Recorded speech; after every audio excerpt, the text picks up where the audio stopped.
On est ravis de vous retrouver pour un nouveau webinaire. Le dernier, c'était il y a 2 mois. Donc voilà, on aimerait en faire plus pour toujours aider un maximum de monde, mais on peut pas. On a déjà voilà, nos emplois du temps, nos candidats à nous à accompagner. Donc on essaie de faire au mieux. Et ce soir, pendant voilà, allez, 1 heure, on va essayer de faire Ouais, un peu un peu le plus, un peu plus, un peu un plus. peu plus, voilà. Mais Ouais, on va ouais. essayer de faire le point sur ce qui bloque, la problématique que vous rencontrez tous aux EVC. J'avais fait un sondage en amont et du coup, ben, je vais vous montrer les résultats et de voir comment contourner cette problématique-là. Il y a Antoine qui prendra la parole pour montrer sa manière de corriger, sa méthode d'enseignement à travers un cas clinique des EVCP 2021, je crois. Ouais, c'est ça. Et à la fin, on fera une petite session de questions-réponses.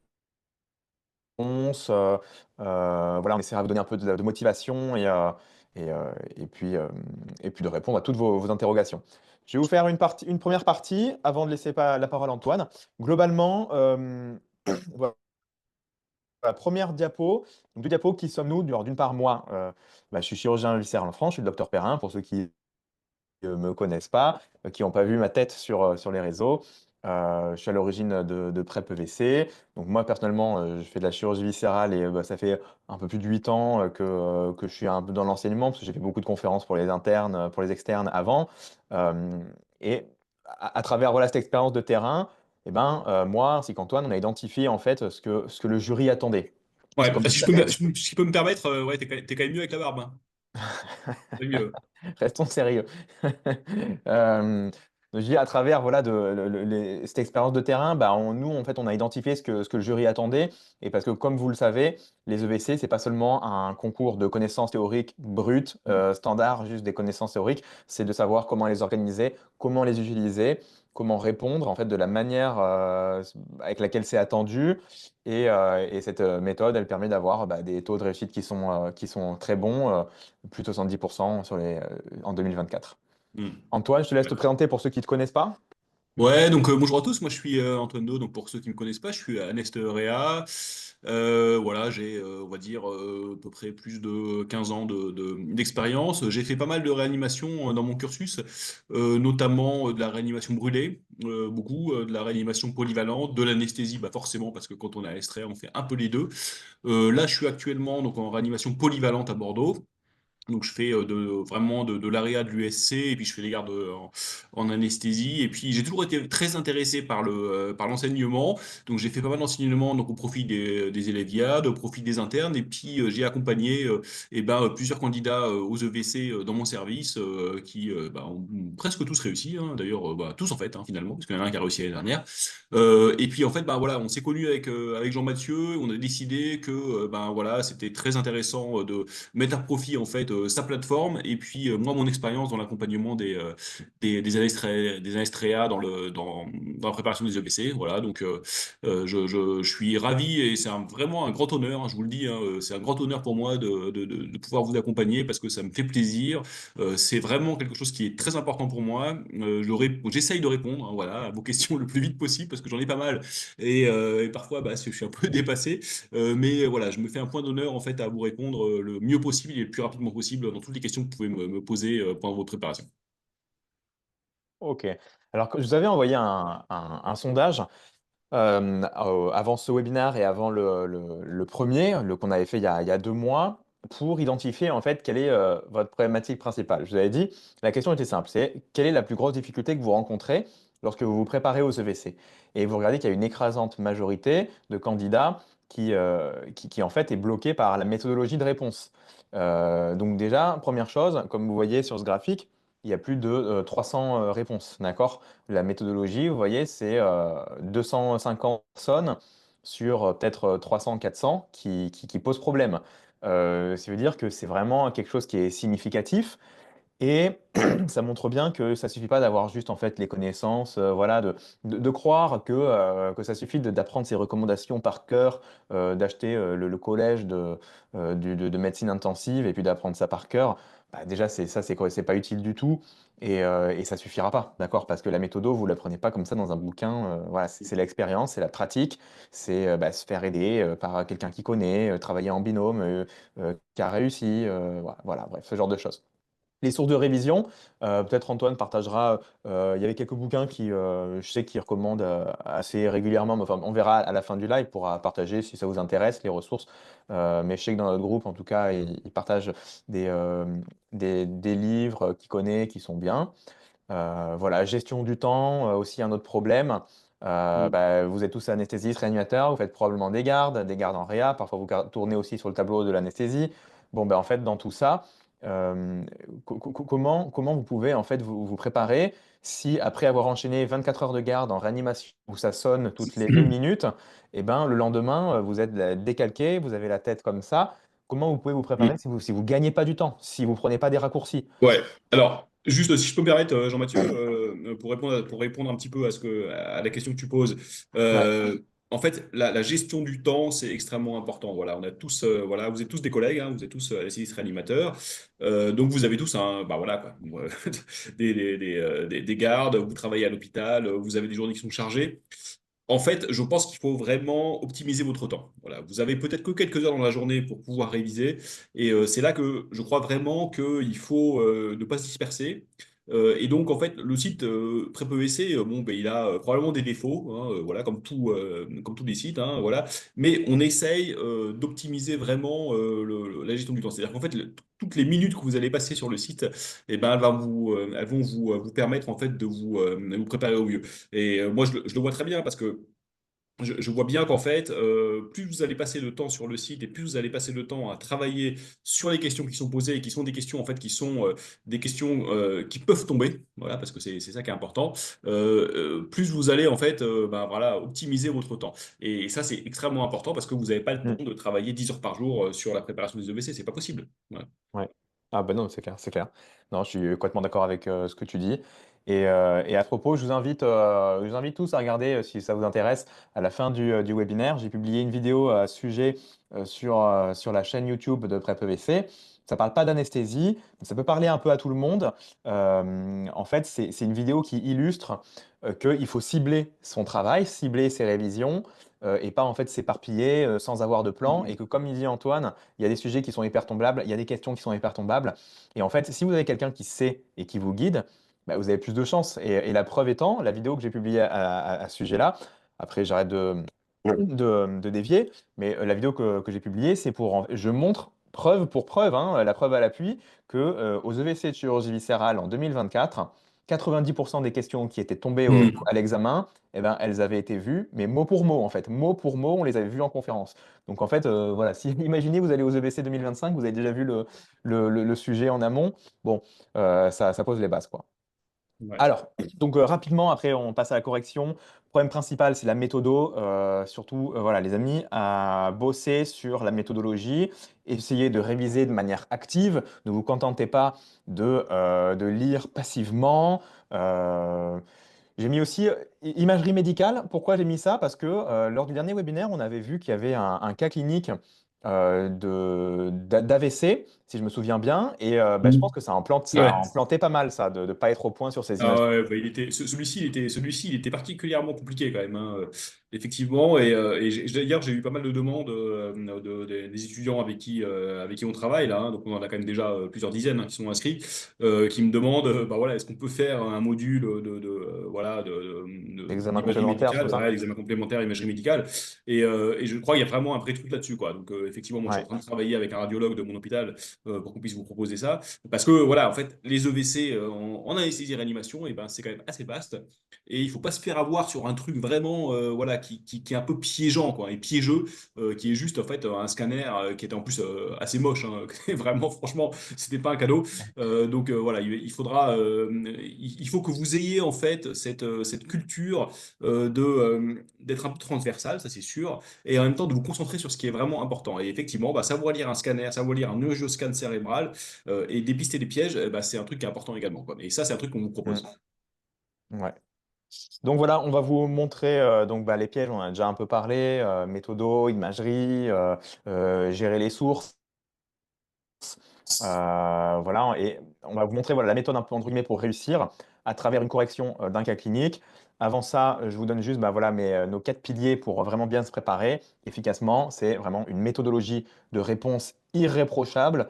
On ne veut pas avoir de brouillon, on ne veut pas avoir de liste de courses pas organisées, on ne veut pas avoir des questions qui ne sont pas justifiées, on ne veut pas avoir des candidats qui se mouillent pas, qui osent pas répondre et qui tartinent des pavés parce que bah, ils osent pas répondre, ils prennent pas de risques. Ouais. Voilà, ça, tu es d'accord avec moi, Antoine? Ça, je pense que c'est. Ah, je suis complètement d'accord. En fait, il faut que vous vous mouillez. Ça, c'est vraiment un truc vachement important. Alors, vous pouvez répondre une réponse qui n'est pas forcément celle qui sera attendue, mais en fait, à partir du moment où vous allez la justifier, vous aurez des points. Alors, vous n'aurez pas tous les points si vous avez répondu à côté. Donc, ça, on est d'accord. Mais néanmoins, si vous avez justifié votre réponse, eh bien, vous aurez des points. Et alors, le but, évidemment, c'est de fournir la bonne réponse ou les bonnes réponses et de justifier. Ça, c'est idéal. Mm. Mais néanmoins, l'expérience montre que quelqu'un qui répond une réponse qui n'est pas exactement celle qui aurait été attendue, qui va la justifier, et ben, il aura des points. Et donc, ça, c'est aussi extrêmement important. Ok. Au niveau des sources, bah voilà, privilégier des sources qui soient fiables, qui soient actualisées. Antoine, si tu devais donner des sources, je sais que tu partages parfois des livres que tu recommandes. Si jamais ils veulent se procurer Alors, des livres, pour ceux qui, par exemple, n'auraient pas forcément les moyens de se faire aider, etc., mais bien qui veulent sûr, acheter alors, des livres sympas, par exemple. ouais, alors, globalement, sur les sources, bon, alors, la première source, c'est évidemment les recommandations de la SFAR. Ça, je crois on peut pas être, on peut pas passer à côté. Mais il n'y a pas que ça. Donc, c'est le reco de la SFAR, éventuellement certaines recos de la SRLF, voilà, qui sont intéressantes.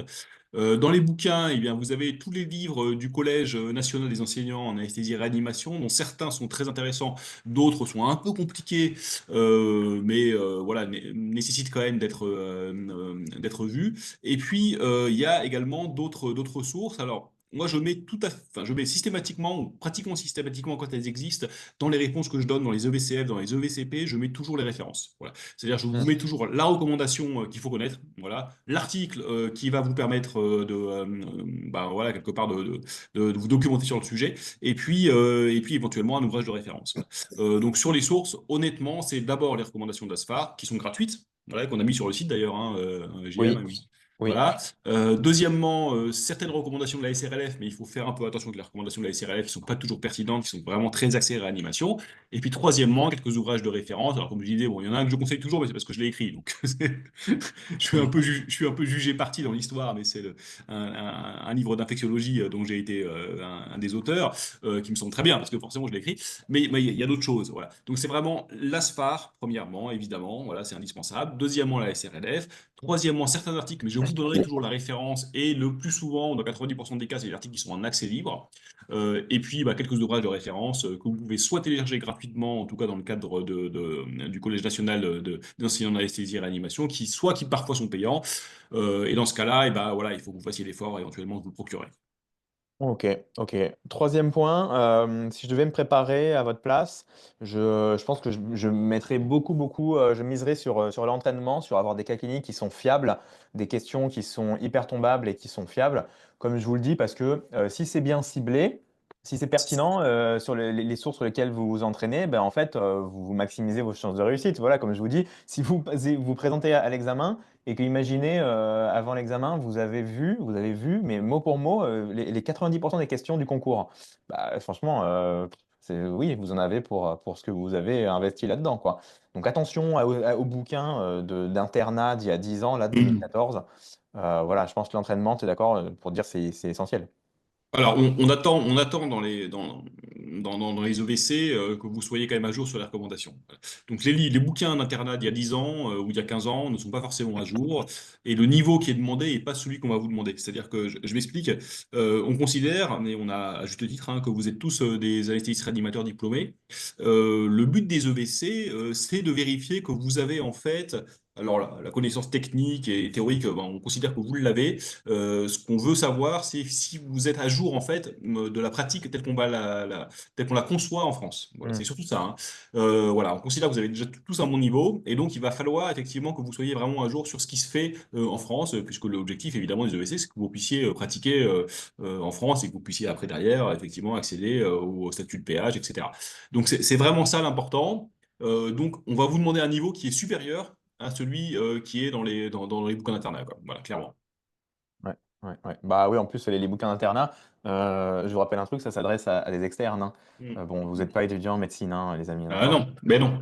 Et c'est ça à mon avis qui est extrêmement important à voir, c'est vous êtes plus étudiant, hein, vous êtes maintenant vous êtes médecin, et donc on va vous demander effectivement un niveau qui va être bah oui celui d'un médecin quoi. Et en fait on va vous demander de vous mettre au même niveau, voilà, que quelqu'un qui aurait été formé en France depuis son internat, et donc bah, partant de ça, il faut que vous connaissiez les recommandations françaises quoi. C'est Mm, mm, extrêmement mm. ou européennes. Mm. Quatrième pilier sur lequel j'insisterai si je vais me préparer, c'est de gérer mon temps. Chirurgien comme anesthésiste, ben, on passe beaucoup de temps au bloc opératoire, en service ou en réanimation. Voilà, il faut bien gérer son temps, il faut s'imposer un rythme de révision. Et ben, si vous travaillez déjà énormément, c'est dur de le faire quand vous rentrez à 20 heures, on a la flemme, on ne sait pas dans quoi il faut chercher, on est perdu. Donc voilà, donc, si vous avez effectivement bah, travailler en binôme ou alors travailler en groupe ou si vous êtes accompagné, ben, c'est une bonne chose parce que bah, vous pouvez gérer vraiment votre temps. Mais en tout cas, voilà, essayez de vous mettre un planning fixe et de vous y tenir parce que sinon vous allez être Ouais. perdu, hein. Ouais, alors la formation qu'on vous propose, hein, là on commence à avoir un peu d'expérience dedans. Euh, En gros, on fait une conférence tous les 15 jours. Voilà, donc une conférence tous les 15 jours, sachant qu'on aura une dizaine de conférences. Donc là, on a déjà quand même pas mal avancé parce que la prochaine conférence, c'est samedi prochain, on est déjà au module 5. Mais vous pouvez toutes les retrouver, je vous rassure, hein, qui sont toutes enregistrées. Donc voilà, même si vous vous inscrivez maintenant, bah, vous ne perdrez pas de temps sur la formation puisque vous avez toutes les conférences qui sont enregistrées. Mm. Alors évidemment, il va falloir que vous tapiez toutes les questions d'avant, mais ça, vous Ouais. n'aurez pas le choix. Voilà, c'est vraiment. Alors on essaie de, j'essaye, hein, c'est ce que je mets sur le groupe WhatsApp. J'essaye de tenir un rythme relativement important, en tout cas pendant l'été, parce que bah, pour l'instant, je pense que peut-être Jean-Mathieu vous en parlera après, mais on ne sait pas exactement à quelle date sera le prochain concours des EVC. Il est possible que ce soit en septembre. On n'a aucune certitude là-dessus. Mais moi, mon objectif et celui de Jean-Mathieu également, c'est que vous soyez prêts pour septembre. Voilà. Si le concours Oui, est en septembre et ben c'est pas grave, on fera des conférences en plus. C'est-à-dire qu'on aura le temps de, voilà, de faire des trucs en plus, de vous faire des concours bien sûr. blancs, de vous faire des révisions, de faire des conférences supplémentaires. Mais l'objectif, c'est que voilà, au 1er septembre, vous soyez voilà, complètement prêts pour passer le concours. Et après, le reste, ce sera des bonus. Ouais, non, c'est clair. Déjà, juste petit message pour ceux qui sont déjà avec nous dans notre communauté et qui sont là aussi ce soir. Il y a beaucoup de questions. Je sais qu'Antoine met énormément de questions, mais il faut les refaire hein, régulièrement, hein, d'accord? Donc je sais que c'est dur avec le rythme, mais voilà, essayez de ne pas trop perdre non plus les modules que vous avez déjà acquis et Ouais. assimilés. Essayez de revenir un peu régulièrement dessus pour activer la mémoire à long terme, d'accord? Ouais, Voilà. alors pour ceux qui sont Hein. inscrits, hein, juste parce que je ne l'avais pas encore mis sur le groupe, hein, mais pour ceux qui sont inscrits, je vous ai rajouté ce soir des QCM hein, du module de pédiatrie parce on a décidé avec Jean-Mathieu que comme on ne connaît pas quelle sera l'évolution du concours, on a décidé de commencer à mettre des QCM parce que c'est une des possibilités dans la Ouais, réforme des EVC. Donc je vous ai rajouté là, vous avez à peu près une trentaine de QCM en pédiatrie là, que je viens de mettre voilà, ce soir. Commencez à les faire, hein, voilà, commencez à bosser dessus. À chaque fois, c'est des QCM qui sont corrigés et puis surtout qui sont commentés. Voilà, où je vous mets effectivement top les job. commentaires. D'accord? Donc voilà, ne vous. Bon, en fait, lâchez pas l'affaire, quoi. Voilà, c'est ça que je veux vous dire. C'est lâchez pas l'affaire. Moi, je suis derrière vous, hein, Jean-Mathieu et moi, on est derrière vous. Et puis, continuez à bien vous entraîner. Voilà, et puis, bah, ça va payer, quoi, évidemment, hein. Bon, ça, pourquoi faites-vous cette erreur? C'est vraiment, voilà, c'est la méthodo. Et s'il y en a, je réinsiste, mais bon, je passe rapidement. C'est si vous vous reconnaissez dans cette situation où vous savez pas trop comment réviser, et en fait, après avoir enchaîné votre semaine de boulot, et ben en fait, vous ouvrez des recommandations un peu comme ça au hasard, sans trop de, de, de, voilà, de planning. Faites-vous un planning. Franchement, faites-vous un planning, faites-vous une structure. Si vous n'avez pas de structure, vous êtes mort, quoi. Donc voilà, faites-vous un planning. Même si vous Ouais. bossez seul, si vous êtes plutôt solitaire, faites-vous quand même un planning et tenez-y vous, quoi. Bah, c'est ultra important parce que, alors, bon, ça n'a rien à voir, hein, mais je me souviens quand j'étais étudiant en première année de médecine en France, et ben effectivement, je m'étais fait un planning extrêmement rigoureux. Je bossais ben, beaucoup, comme vous avez dû le faire d'ailleurs quand vous avez passé votre première année. En fait, par rapport aux gens qui optimisaient pas leur temps, je pense que j'ai gagné pas mal de temps et je me suis épargné pas mal de sueur, quoi. Donc voilà, faites-le. Donc là, ce qu'on va faire, c'est on va corriger le cas clinique donc c'est une annale de 2021. Alors c'est intéressant parce que c'est un cas clinique bon, qui est relativement récent. Voilà. Vous trouverez sur le site EVC, si vous vous inscrivez, voilà, on a déjà corrigé énormément d'annales et tout est commenté de la même façon, hein, voire parfois un peu plus profondément. Là, j'ai pas tout mis parce que comme c'est une présentation PowerPoint, voilà, je ne veux pas vous saouler avec ça. Quand vous vous inscrivez sur le site, eh ben, vous avez les réponses aux questions et puis vous avez surtout tous les commentaires qui sont extrêmement importants et les références. Alors, les références, c'est essentiellement les recommandations de la SFAR si elles existent, parce que ça, il faut évidemment, c'est incontournable. Et d'autre part, ben, parfois, voilà, des articles ou des livres qui sont intéressants là-dessus. Euh, alors, on commence pour ce cas clinique, qui est un cas clinique vraiment de VCP 2021, qui a un truc qui est globalement assez classique, voilà, un truc qui tombe régulièrement. Alors,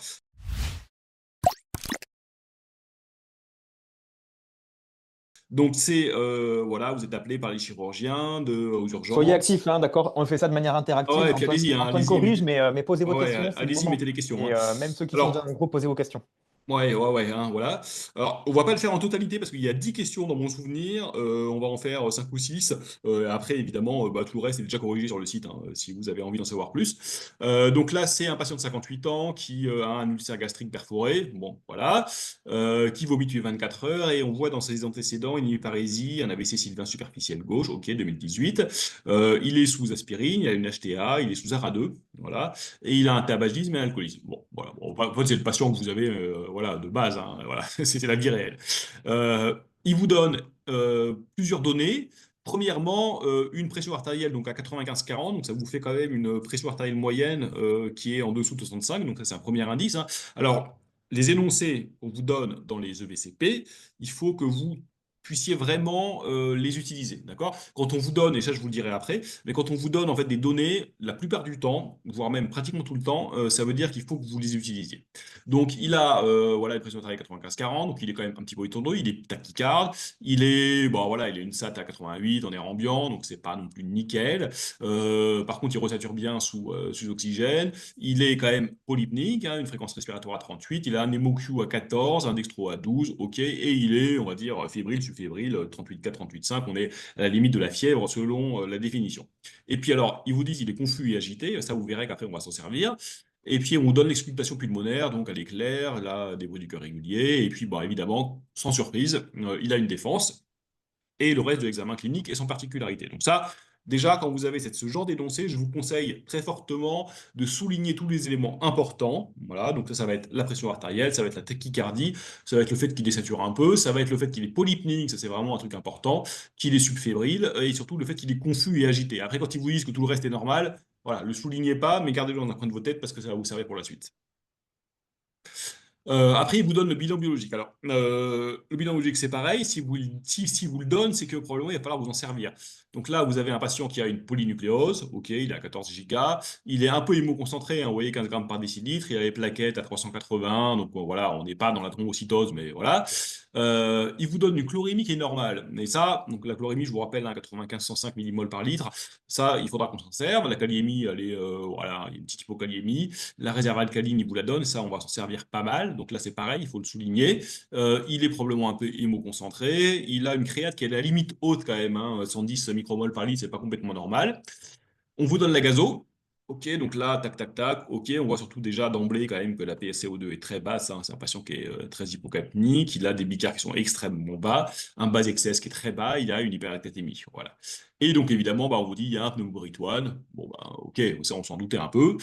Et puis il a été rempli par 1500 ml de NaCl. Donc je vous conseille vraiment, quand vous avez ce genre d'énoncé, de tout souligner. Tous les éléments importants, vous devez les souligner parce que derrière, il faudra que vous les utilisiez. Alors, la question 1, qui paraît relativement simple, mais qui mérite quand même un petit peu de méthodologie. Alors, quel est votre diagnostic à l'issue de cette évaluation? Alors, je veux bien que pour ceux qui sont connectés et qui veulent bien répondre, me dire un peu ce qu'ils auraient répondu. Parce que il y a une façon de répondre qui est, on va dire, la bonne. Voilà. Il y a une façon de répondre qui est la bonne et qui en plus vous donne des points. Alors, je sais pas si on a s'il y a des gens Mouillez-vous qui un vont. peu, on veut Ouais, des... s'il y a des gens qui vont avoir le courage de répondre. Parce qu'en fait, on est tous d'accord, on a bien compris. Voilà, ce patient, il a perforé son ulcère. Alors, alors Alors, là, attends, j'ai. attends, là, Ah on a bah, des... Ariane, mais Ariane, alors, Non, Ariane, mais je la Ariane, connais. ça compte pas. Ariane, elle est coachée. Ariane, ça compte Putain, pas, elle est très non, on forte. veut pas voir ça. Hmm. Ah, bah, c'est... Ouais, bah, voilà, hein, nickel. Enfin, je sais pas, moi j'en sais rien, mais ça me paraît déjà complet. Bon, Antoine, Voilà, bon, Ariane elle nous dit à peu près tout ce qui est intéressant. Elle nous en dit même plus, hein. Voilà, elle nous dit effectivement choc septique, effectivement. Alors, choc septique grave, c'est pas la peine. Ariane, choc septique, il est forcément grave. Perforation digestive, on est d'accord. Lié prise d'aspirine, oui, probablement. Déshydratation extracellulaire, on est d'accord. Hémoconcentré. Et effectivement, sur tout le reste. OK, et la paraclinique, et l'imagerie. Voilà, les lactates, choc septique. Alors, Akima, le CIRS, faut que tu oublies, d'accord? Le CIRS, on va en parler après. Dans les dernières recommandations de la Surviving Sepsis Campaign, on l'utilise plus. Voilà, clairement, hein. Donc il faut plus parler de CIRS. Hein, c'est pas une réponse que tu dois donner. Ensuite, péritonite sur perforation, oui, choc septique, ben voilà, ça c'est pas mal. Et Flavien me dit, mais Flavien je le connais aussi, péritonite aiguë communautaire, perforation gastrique, compliquée de choc septique associée à l'insuffisance rénale. J'ai l'impression de, voilà. Et Nesrine, elle me dit, choc septique, péritonite communautaire, perforation du cerf, voilà. En fait, je pense que, mais là je reconnais un peu les étudiants que que je coach déjà, vous avez bien effectivement compris les choses. C'est-à-dire que, vas-y Jean-Mathieu, vas-y, mets la diapo suivante, s'il oh, te plaît. pardon, oui. Vas-y, voilà. C'est que globalement, il faut faire à la fois simple, c'est-à-dire qu'en fait, on n'attend pas forcément de faire une réponse d'une page, mais il faut que les choses soient carrées. Voilà. Quand je dis carré, ça veut dire que le diagnostic principal qui doit apparaître en premier, c'est celui d'un choc septique sur une péritonite, sur une perforation d'ulcère. Voilà. Ça, c'est votre diagnostic principal. OK. Ensuite, après, derrière, il faut que vous donniez, et c'est extrêmement important, il faut que vous donniez vos arguments. D'accord? Si vous mettez juste la première phrase, eh ben, vous n'aurez pas tous les points. Voilà, très clairement. Donc, si vous mettez choc septique, vous aurez un point. Si vous mettez. Attends, reviens avant, Jean-Mathieu, s'il te plaît. Ouais. Si vous mettez choc septique, vous aurez un point. Si vous mettez choc septique sur péritonite, vous aurez deux points. Si vous mettez choc septique sur péritonite, si vous mettez toute la phrase, vous aurez trois points. D'accord? Par contre, si vous ne mettez pas tout le reste, eh ben, vous n'aurez pas tous les points, vous allez perdre des points. Donc, quand vous faites en fait ce genre de diagnostic, qui paraît simple en fait, hein, vraiment, on est d'accord, hein, c'est pas voilà, c'est pas d'un haut niveau, mais il faut que vous donniez donc le diagnostic complet, qui est celui-ci, choc septique sur péritonite, probablement généralisé. Je sais pas ce que tu en penses, hein, Jean-Mathieu, c'est toi qui es chirurgien Bah, principal. regarde, regarde. Moi, je suis pas anesthésiste, mais regarde, défense généralisée. Donc, bon, s'ils défendent de Hmm. partout, a priori, il y a du plus de partout, hein. Exactement, voilà, on est d'accord. Donc, c'est un choc septique, c'est une péritonite, c'est une perforation d'ulcère, puisqu'on en a le diagnostic. Par contre, après, derrière, il faut que vous justifiez. Tiens, Jean-Mathieu, tu peux mettre la diapo Oui. d'après, s'il te plaît. Après, il faut que vous justifiez juste celle d'avant. Voilà, tu as la souris un peu baladeuse. Si vous pouviez. Voilà. Et donc, après, voilà. Et ensuite, il faut que vous donniez vos arguments. Donc, vos arguments, ça va être il faut que vous ayez en tête les recommandations.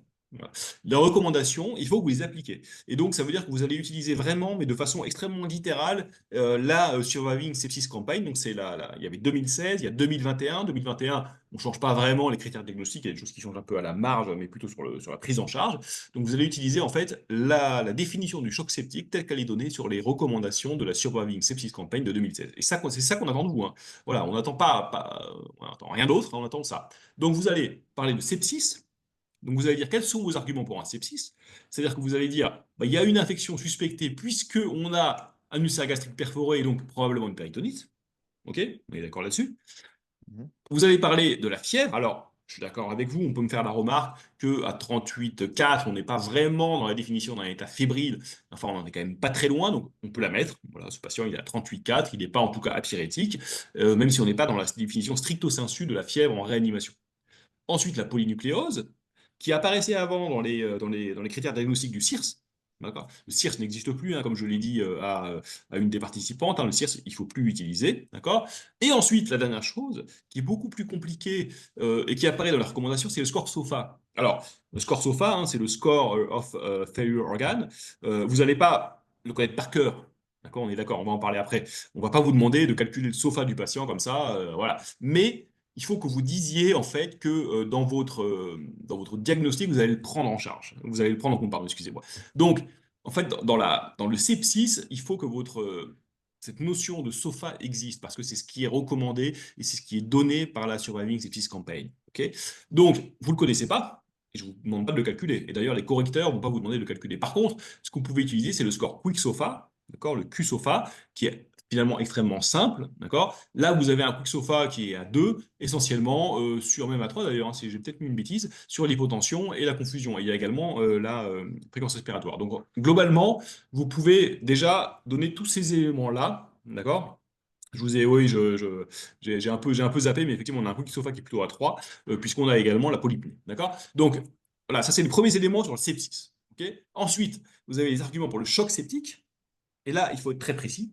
Le choc septique, dans les recommandations de la Surviving Sepsis Campaign, c'est quoi? Eh ben, c'est un sepsis, mais ça, on est à peu près certain qu'il l'a, puisque vous l'avez dit avant. C'est deuxièmement une hypotension, et là, il faut que vous calculiez en fait votre PAM, parce qu'en fait, c'est ce qu'on va vous demander de faire. Alors, je vous rappelle, hein, la PAM, vous connaissez le calcul de la pression artérielle moyenne, donc vous le calculez, c'est très simple à faire, d'accord? C'est 2 fois PAS plus 3 fois PAD divisé par 2, je ne sais pas de bêtises. Et là, on a une PAM qui est calculée, je crois, à moins de 65, je crois qu'on doit être à 60, donc on a une hypotension, voilà. Euh, alors, ils nous disent dans les recommandations, après, remplissage vasculaire bien conduit. Qu'est-ce que ça veut dire, remplissage vasculaire bien conduit? Eh ben, voilà, c'est pas très clair. Est-ce que c'est 30 millilitres kilo? Est-ce que c'est plus? Est-ce que c'est moins? Là, on vous dit qu'il a reçu quand même déjà 1500 millilitres de sérum salé isotonique, si je dis pas de bêtises. Bon, on peut considérer qu'on n'est pas le poids du patient, il ne nous est pas donné. On peut considérer qu'il a déjà eu un remplissage vasculaire qui est conséquent, même si on n'est peut-être pas à la limite de ce qu'on pourrait faire. Mais enfin, en tout cas, on a une hypotension persistante après remplissage vasculaire. OK? Et ensuite, évidemment, eh ben, on a l'hyperlactatémie. Alors, comment calculer un remplissage adéquat? Bah, c'est ça la problématique, c'est qu'en fait, alors soit on vous dit le patient pèse 60 kilos et il a eu 1800 millilitres de remplissage, et donc on est à plus de 30 millilitres kilos, donc on considère effectivement que le remplissage vasculaire était adéquat, soit on ne vous donne pas le poids du patient et on dit juste ce qu'il a reçu, et à ce moment-là, on peut considérer que peut-être 1500 ml, c'est peut-être un petit peu moins que ce qu'on aurait fait voilà, en pratique. Enfin, néanmoins, en fait, si on vous donne le remplissage vasculaire dans l'énoncé, si on vous le donne, c'est pour une bonne raison. C'est pour que vous l'utilisiez dans votre réponse. Et en fait, le fait d'avoir reçu 1500 millilitres de sérum salé isotonique, ça veut déjà dire qu'il a été rempli. Voilà, même si on est d'accord que c'est peut-être pas optimal et probablement dans la vraie vie, on aurait fait un peu plus. Mais si on vous le donne, c'est qu'il faut que vous l'utilisiez. Donc, vous utilisez dans votre réponse le fait qu'il y a des arguments pour le choc septique qui sont qu'il a une hypotension persistante après remplissage vasculaire, même s'il n'est pas optimal. Ok. Et puis évidemment, bah, on vous donne la lactatémie, donc vous allez l'utiliser, puisqu'il y a une lactatémie, je crois, à 3,5, et donc bah, on est bien, quoi. Ok. Voilà. Donc, connaissez pour ce genre de réponse, c'est vraiment la base de la base de la base. Connaissez les recommandations 2016-2021. Comme je vous l'ai dit, 2016, on a tout changé. Voilà, c'est-à-dire qu'on a arrêté le sepsis sévère, ça n'existe plus. Le CIRS qu'on utilisait avant n'est plus dans le diagnostic du choc septique. Et 2021, on a voilà, à la marge, on a un petit peu adapté les recommandations. Mais, donc plus de sepsis sévère, sepsis ou choc septique, pas les deux. Si quelqu'un parle de sepsis sévère, il va pas, il aura pas les points. Voilà, sepsis sévère, ça n'existe plus. Voilà, donc si vous mettez le patient est en sepsis sévère parce qu'en fait il n'a pas été rempli correctement, etc. C'est pas ce qu'on attend de vous. Ce qu'on attend de vous, c'est de dire selon ce que je connais des recommandations du choc septique, je pense que ce patient est en choc septique. Et là, il faut que vous mouillez un peu. Hein. Voilà, faut pas dire peut-être qu'il l'est, peut-être qu'il l'est pas. Vous dites il l'est. Voilà, il faut que vous donniez votre avis. Et clairement, on est d'accord qu'il est en choc septique, ce patient. Alors, j'ai Fouzia qui nous dit, est-ce qu'on ne parle pas de remplissage, qu'on peut quand même dire, alors, bah oui, en fait, il faut que tu te mouilles un peu dans tes réponses. D'accord? Donc, si on ne te dit pas que le patient a été rempli, alors tu diras pas, je suis sûr que le patient est en choc septique, mais tu mettras dans ta réponse, je pense que le patient est en choc septique, même s'il n'a pas eu de remplissage vasculaire, parce que il a une hypotension, on ne nous dit pas s'il a été rempli ou pas, donc voilà, incertitude. Et deuxièmement, bah, il a l'hyperlactatémie, donc dans le contexte, je pense qu'il est en choc septique. Euh, ils vous mettront pas un truc comme ça. Voilà, je pense que globalement, ils vous mettront forcément si le patient a été rempli ou pas. Voilà. Après, ils vous mettront peut-être pas le poids du patient, ils vous mettront peut-être pas comment il a été rempli, mais dans l'ensemble, un patient comme ça, le diagnostic que vous devez donner, c'est choc septique. OK? Ok, donc ça, on est d'accord. Donc là, voilà, je vous remets un peu la définition du sepsis. Hein. Ok, vas-y, Jean-Mathieu, Ouais. tu peux, euh, tu peux envoyer l'autre diapo. Voilà. Donc là, faut pas calculer le score SOFA, d'accord? Alors, oui, défaillance viscérale, pas tout de suite, parce qu'après, tu vas voir qu'en fait, dans l'énoncé, il te demande après, alors je vous demande toujours, c'est un truc que je dis toujours, hein, il faut que vous lisiez l'intégralité des questions. D'accord? C'est comme pour tous les examens, vous commencez par lire l'énoncé, ensuite vous lisez toutes les questions, parce qu'en fait, après, vous allez voir, il vous demande défaillance rénale, etc. Donc, en fait, pas de nécessité au départ, de dire que ce patient, il a probablement une insuffisance rénale aiguë. D'ailleurs, bon, au départ, on ne sait pas trop, hein, parce qu'en fait, au départ, il a une créatinine 110, donc on n'est pas certain qu'il a une IRA, hein. Après, ils vous le disent, d'accord? Euh, donc, globalement, là, vous calculez pas le score SOFA parce que le score SOFA, moi-même, je ne connais pas par cœur. Voilà, quand je dois calculer un SOFA, voilà, j'ai mon logiciel qui me permet de calculer. Par contre, le quick SOFA, c'est bien de le calculer. Pourquoi? Enfin, de le connaître. Pourquoi? Parce que le quick SOFA, vraiment un bon argument pour se dire que ce patient, il est à risque de mortalité. Alors, le quick SOFA, clairement, c'est pas un truc que vous utilisez pour le diagnostic du choc septique, parce que le quick SOFA, il a été développé pour les urgences. C'est quand vous voyez un patient aux urgences qui a un sepsis et vous allez faire son quick SOFA. Et s'il a un quick SOFA, bon, globalement, on va dire supérieur ou égal à 2, et ben vous savez que ce patient est à risque de mortalité. Mais c'est pas, voilà, ça ne rentre pas complètement dans la diagnostic du choc septique. Mais là, globalement, vu les données qu'on vous donne, il faut le calculer. D'accord? Donc là, c'est pas compliqué. On a une PS, tu vois, si tu peux revenir avant, voilà. On a une PS inférieure ou égale à 100. Voilà, c'est dans l'énoncé.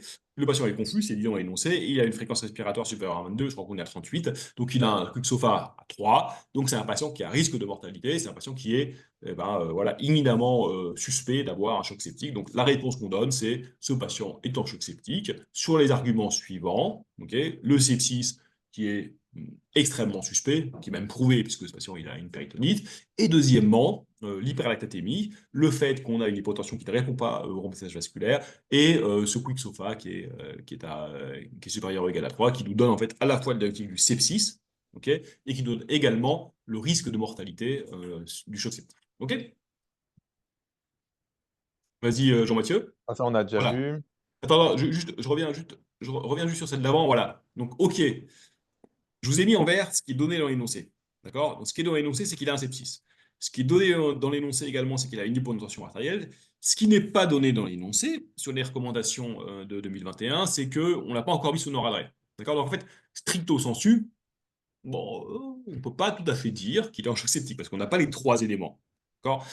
Mais ce qu'on attend de vous, c'est que vous ayez en fait le sens clinique de dire en fait ce patient, même si je ne l'ai pas encore mis sous Noradré, je vais le mettre sous Noradré, et donc en fait à un moment, je vais pouvoir parler de choc septique. Ok, c'est important, hein. On n'attend pas de vous que voilà un truc extrêmement scolaire de dire voilà en fait bah regardez en fait j'ai pas les trois éléments donc je peux pas dire qu'il est un choc septique. Ça marche pas comme ça. Ce qu'on attend de vous quand même, c'est que vous êtes tous médecins. Donc en fait, il nous arrive à tous, voilà, que ce soit à moi ou à vous dans votre pratique de dire ce patient, je pense qu'il est en choc septique, même si j'ai pas tous les éléments, et en fait, au pif un peu, là, je sens que c'est un choc septique. Et c'est ce qu'on vous demande, en fait, dans ce genre de questions. Voilà, c'est de dire, en fait, ce patient va être en choc septique, ou s'il n'est pas encore, il va l'être bientôt. Donc, mon diagnostic, ce sera ça, même si, effectivement, stricto sensu, j'ai pas tous les éléments. OK? Ok. Ça, Voilà. Les recommandations qu'il faut connaître, c'est ça. D'accord? Donc ça, évidemment, s'il y a d'autres recommandations qui sont en anglais, donc je vous conseille de les télécharger hein, si vous ne les avez pas déjà téléchargés. Et puis bah voilà, hein, voilà, c'est extrêmement important que vous les connaissiez. C'est les dernières. Il y en aura probablement bientôt d'autres. En pédiatrie, comme je le dis dans le module pédiatrie, il y a des petites spécificités sur la diagnostic du choc septique chez l'enfant qu'il faut connaître également. Alors, j'ai une question de Lydia. Qu'est-ce qu'elle me dit si on raisonne par un regroupement syndromique, d'avoir les arguments Oui, tu peux. Alors, moi, je te conseille, honnêtement, de donner d'abord ton diagnostic et après de donner des arguments. D'accord? Parce qu'en fait, ce que va dire le correcteur, déjà, il va voir si ton diagnostic est bon. Voilà.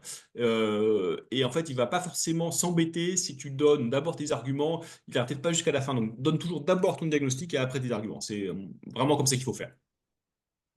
ça, tu l'avais dit. Voilà. Et donc, utiliser des référentiels, d'accord? C'est-à-dire, j'étaye mon diagnostic, je dis pourquoi je parle du sepsis, je donne mes arguments, d'accord? Et pourquoi je dis qu'il est en choc septique, je donne mes arguments, d'accord? Et j'utilise toujours des référentiels. Je me base pas sur vous savez, hein, le fameux pifomètre, hein, qui est important en pratique clinique, hein, mais qui dans le concours voilà, suffira pas, quoi. Ouais, c'est comme ça, d'accord? Donc, utilisez les référentiels. Alors ensuite, deuxième question qui est extrêmement importante, c'est interprétation des gaz du son artériel. Alors, il nous donne la gazo, hein, hop, ah, Jean-Mathieu, là, t'as bugué, là. Voilà, super. Il nous donne la gazo, donc, qui est déjà sous 6 litres, hein, donc voilà, donc, le patient, il n'est pas natif d'oxygène. On voit quoi? On voit qu'il a un pH normal, hein, voilà, il a des bicards qui sont très bas, il a une PCO2 qui est basse, il a un base excès qui est voilà, bien bas, et des lactates à 3,5. Et donc, on nous dit bah, comment vous interprétez des gaz du sang artériel. Alors, vas-y, Jean-Mathieu, reviens sur la question, s'il te plaît. Tac, tac, tac, voilà. Il faut faire simple. OK? Alors, sur l'interprétation sur l'interprétation des gazométries, c'est un truc qui peut être sujet à pas mal de controverses. Mais globalement, il faut faire extrêmement simple. OK? Donc, là, on a en fait un pH normal. Donc, ça veut dire qu'on a une acidose compensée. Enfin, en tout cas, OK. Pour l'instant. Donc, pH normal. On a des bicarbonates qui sont bas, d'accord, et on a un base excès qui est bas, d'accord, donc on est à -9, hein. Donc ça ressemble quand même globalement à une acidose métabolique, on est d'accord. On a une PaCO2 qui est très basse, donc on a très probablement une compensation respiratoire. Ok. Donc déjà, si vous donnez cette réponse-là, c'est une acidose métabolique compensée à cause de ça, parce que le pH est normal, parce qu'on a les bicarbats, donc on a probablement une acidose métabolique, et parce qu'on a une PaCO2 qui est très basse, donc une compensation. Déjà, là, vous avez à peu près 50% des points. Ok. Ensuite, il va falloir affiner un petit peu le truc. Vas-y, Jean-Mathieu. Voilà. C'est qu'ensuite, quand on vous demande d'interpréter une gazométrie, on ne vous demande pas juste de l'interpréter, on va vous demander également quelles sont les causes possibles de cette acidose métabolique. Et là, évidemment, sur une question d'acidose métabolique, le truc vraiment mais indispensable, vous ne pouvez pas faire sans, c'est de calculer le 3 ionique. Voilà. Sur une acidose métabolique, vous ne pouvez pas répondre à une question comme ça sans calculer le 3 ionique. Donc là, bah, on l'a calculé. Le 3 ionique, il est à 32. Bon, ça fait beaucoup. Alors après, d'ailleurs, on va en parler un petit peu de comment on calcule le 3 ionique dans cette situation. Mais globalement, on a un 3 ionique à 32, donc qui est évidemment élevé, donc il y a des anions indosés. D'accord? Donc vous allez. Alors, je sais pas, qu'est-ce qu'il nous met? Ariane, elle nous met 33,2. Mais Ariane, elle est très forte. Elle a calculé bien mieux que moi. 33,2, ouais, 32. Ouais, je suis d'accord avec toi, Ariane. On était à 33. Enfin, voilà. Mais on a un 3 ionique qui est extrêmement élevé. D'accord? Donc, on a des anions indosés en excès.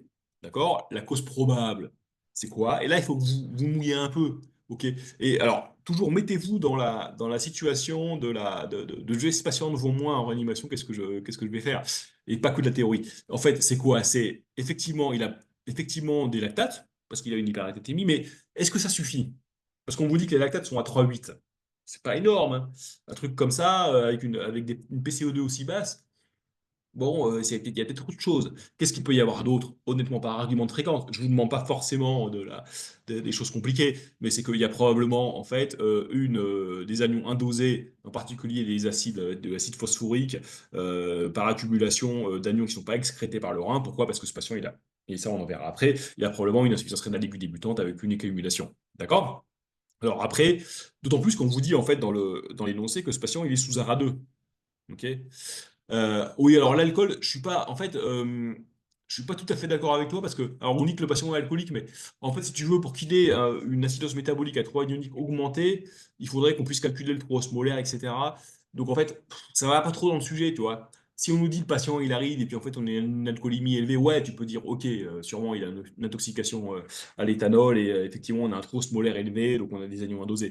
Là, c'est pas trop le sujet. Je pense qu'il faut rester simple, voilà, et je vous en parlerai après, et rester simple, c'est ce patient, il a probablement une hyperlactatémie, on est sûr, et probablement une autre cause de son acidose métabolique qui est une insuffisance rénale aiguë débutante. La troisième cause pourrait être éventuellement une intoxication à l'aspirine, et on en parlera après. D'accord? Par contre, là-dedans, évidemment, toujours regarder la chlorémie. D'accord? Parce que il faut que vous puissiez dire est-ce que c'est une acidose hyperchlorémique ou pas.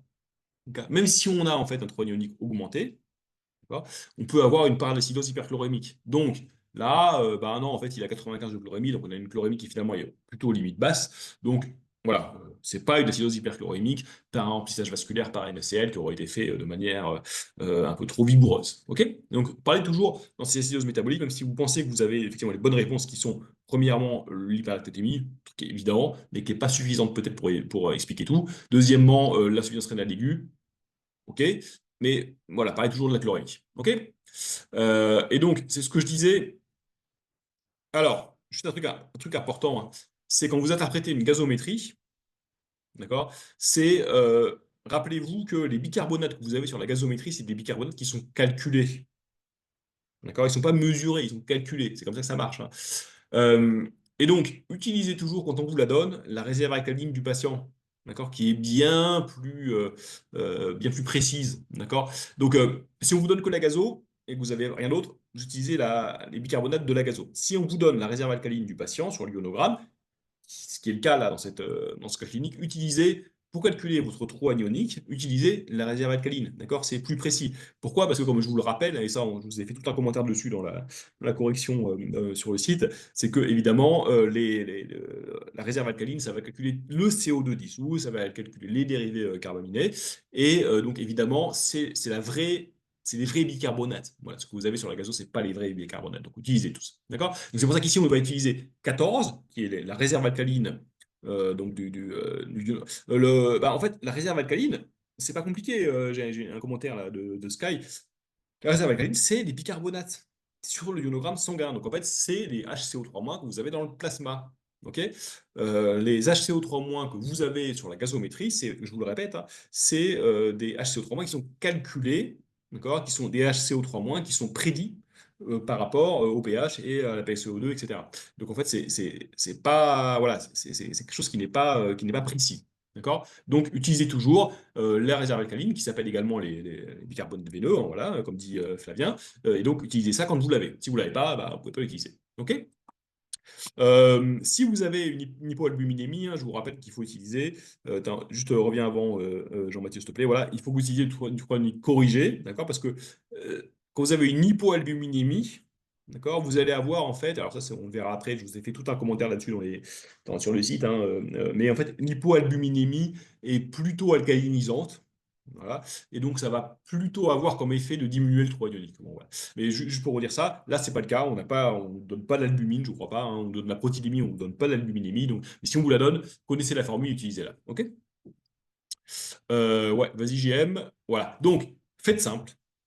D'accord? Ne cherchez pas la petite bête. Parce qu'on peut interpréter les gazométries de plein de façons différentes. On peut rentrer dans des choses extrêmement compliquées. Euh, Ce que demandent les correcteurs, c'est juste que vous ayez en fait une vision relativement simple et on va dire qui soit cliniquement correcte. Voilà. Donc là, par exemple, vous allez utiliser le Henderson-Hasselbalch, le classique. Utilisez pas l'hypothèse de Stewart, hein. Le modèle de Stewart, c'est super. Moi, j'adore ça, hein. Je l'utilise tous les jours en animation. Sur un cas clinique comme celui-là, faites simple. Ok, voilà, c'est acidose métabolique. Ne cherchez pas à calculer la différence des ions forts, etc. C'est pas ce qu'on attend. Voilà, je vous le dis hein, clairement parce que j'ai pas mal pas mal de candidats qui me disent est-ce qu'il faut que j'utilise le modèle de Stewart quand je réponds sur une gazométrie, etc. Non, clairement. Sauf si effectivement, vous avez une gazométrie qui est en fait impossible ou très difficile à expliquer autrement. Mais globalement, faites simple, vous faites ce que vous savez faire, ok? C'est extrêmement important. Après, on peut finasser là-dessus en se disant, mais en fait, la PaCO2 attendue dans ce contexte, elle serait de 23, donc en fait, on a une PaCO2 qui est un peu plus basse que la normale, et donc on pourrait avoir une alcalose respiratoire, etc. Là-dessus, on ne vous attend pas là-dessus. Voilà, donc n'en parlez pas. Voilà, vous dites juste effectivement que. Parce qu'en fait, ce qu'il faut bien vous voyez, c'est que les mecs qui ont fait le cas clinique, ils partent pas d'un cas clinique réel le plus souvent, ils parlent d'un truc qu'ils ont fait eux-mêmes. Et très souvent, en fait, les données qu'ils vont vous donner sur la gazométrie ne sont pas des données qui sont réelles. Et donc, en fait, la seule chose, quand on vous dit en fait, que la PSCO2 elle est à 18, hein, si je dis pas de bêtises, ça n'a pas été calculé. C'est juste parce qu'en fait, ils veulent juste que vous disiez la PSCO2 est basse et donc on a une compensation respiratoire. Donc, voilà, vous lancez pas dans les trucs compliqués, faites simple. On pourrait dire également qu'il y a un troisième secteur avec une perte de bicarbonate, peut-être une alcalose de contraction, etc. Je suis d'accord avec vous. Il y a des signes d'hémoconcentration, il y a des signes d'hypovolémie, etc. Mais c'est aussi très difficile à affirmer seulement sur la gazométrie. Donc, vous lancez pas dans un truc compliqué là-dessus. On attend de vous que vous disiez acidose métabolique compensée, premièrement, sur l'hyperlactatémie, deuxièmement, sur probablement l'insuffisance rénale aiguë, vous pouvez rajouter éventuellement que ce patient il a peut-être une accumulation d'acide salicylique parce qu'il est sous aspirine. Ça peut, voilà, c'est pas mal. Ça ne vous fera pas forcément gagner de points, mais c'est bien de le mettre si vous l'oubliez pas. Si vous commencez à expliquer que voilà, vous avez calculé la PSO2 attendue et que vous pensez qu'il y a le calcul respiratoire associé, vous allez perdre le correcteur. Donc, restez sur des choses simples, d'accord? Le cas clinique, il est relativement simple. Restez sur des trucs simples.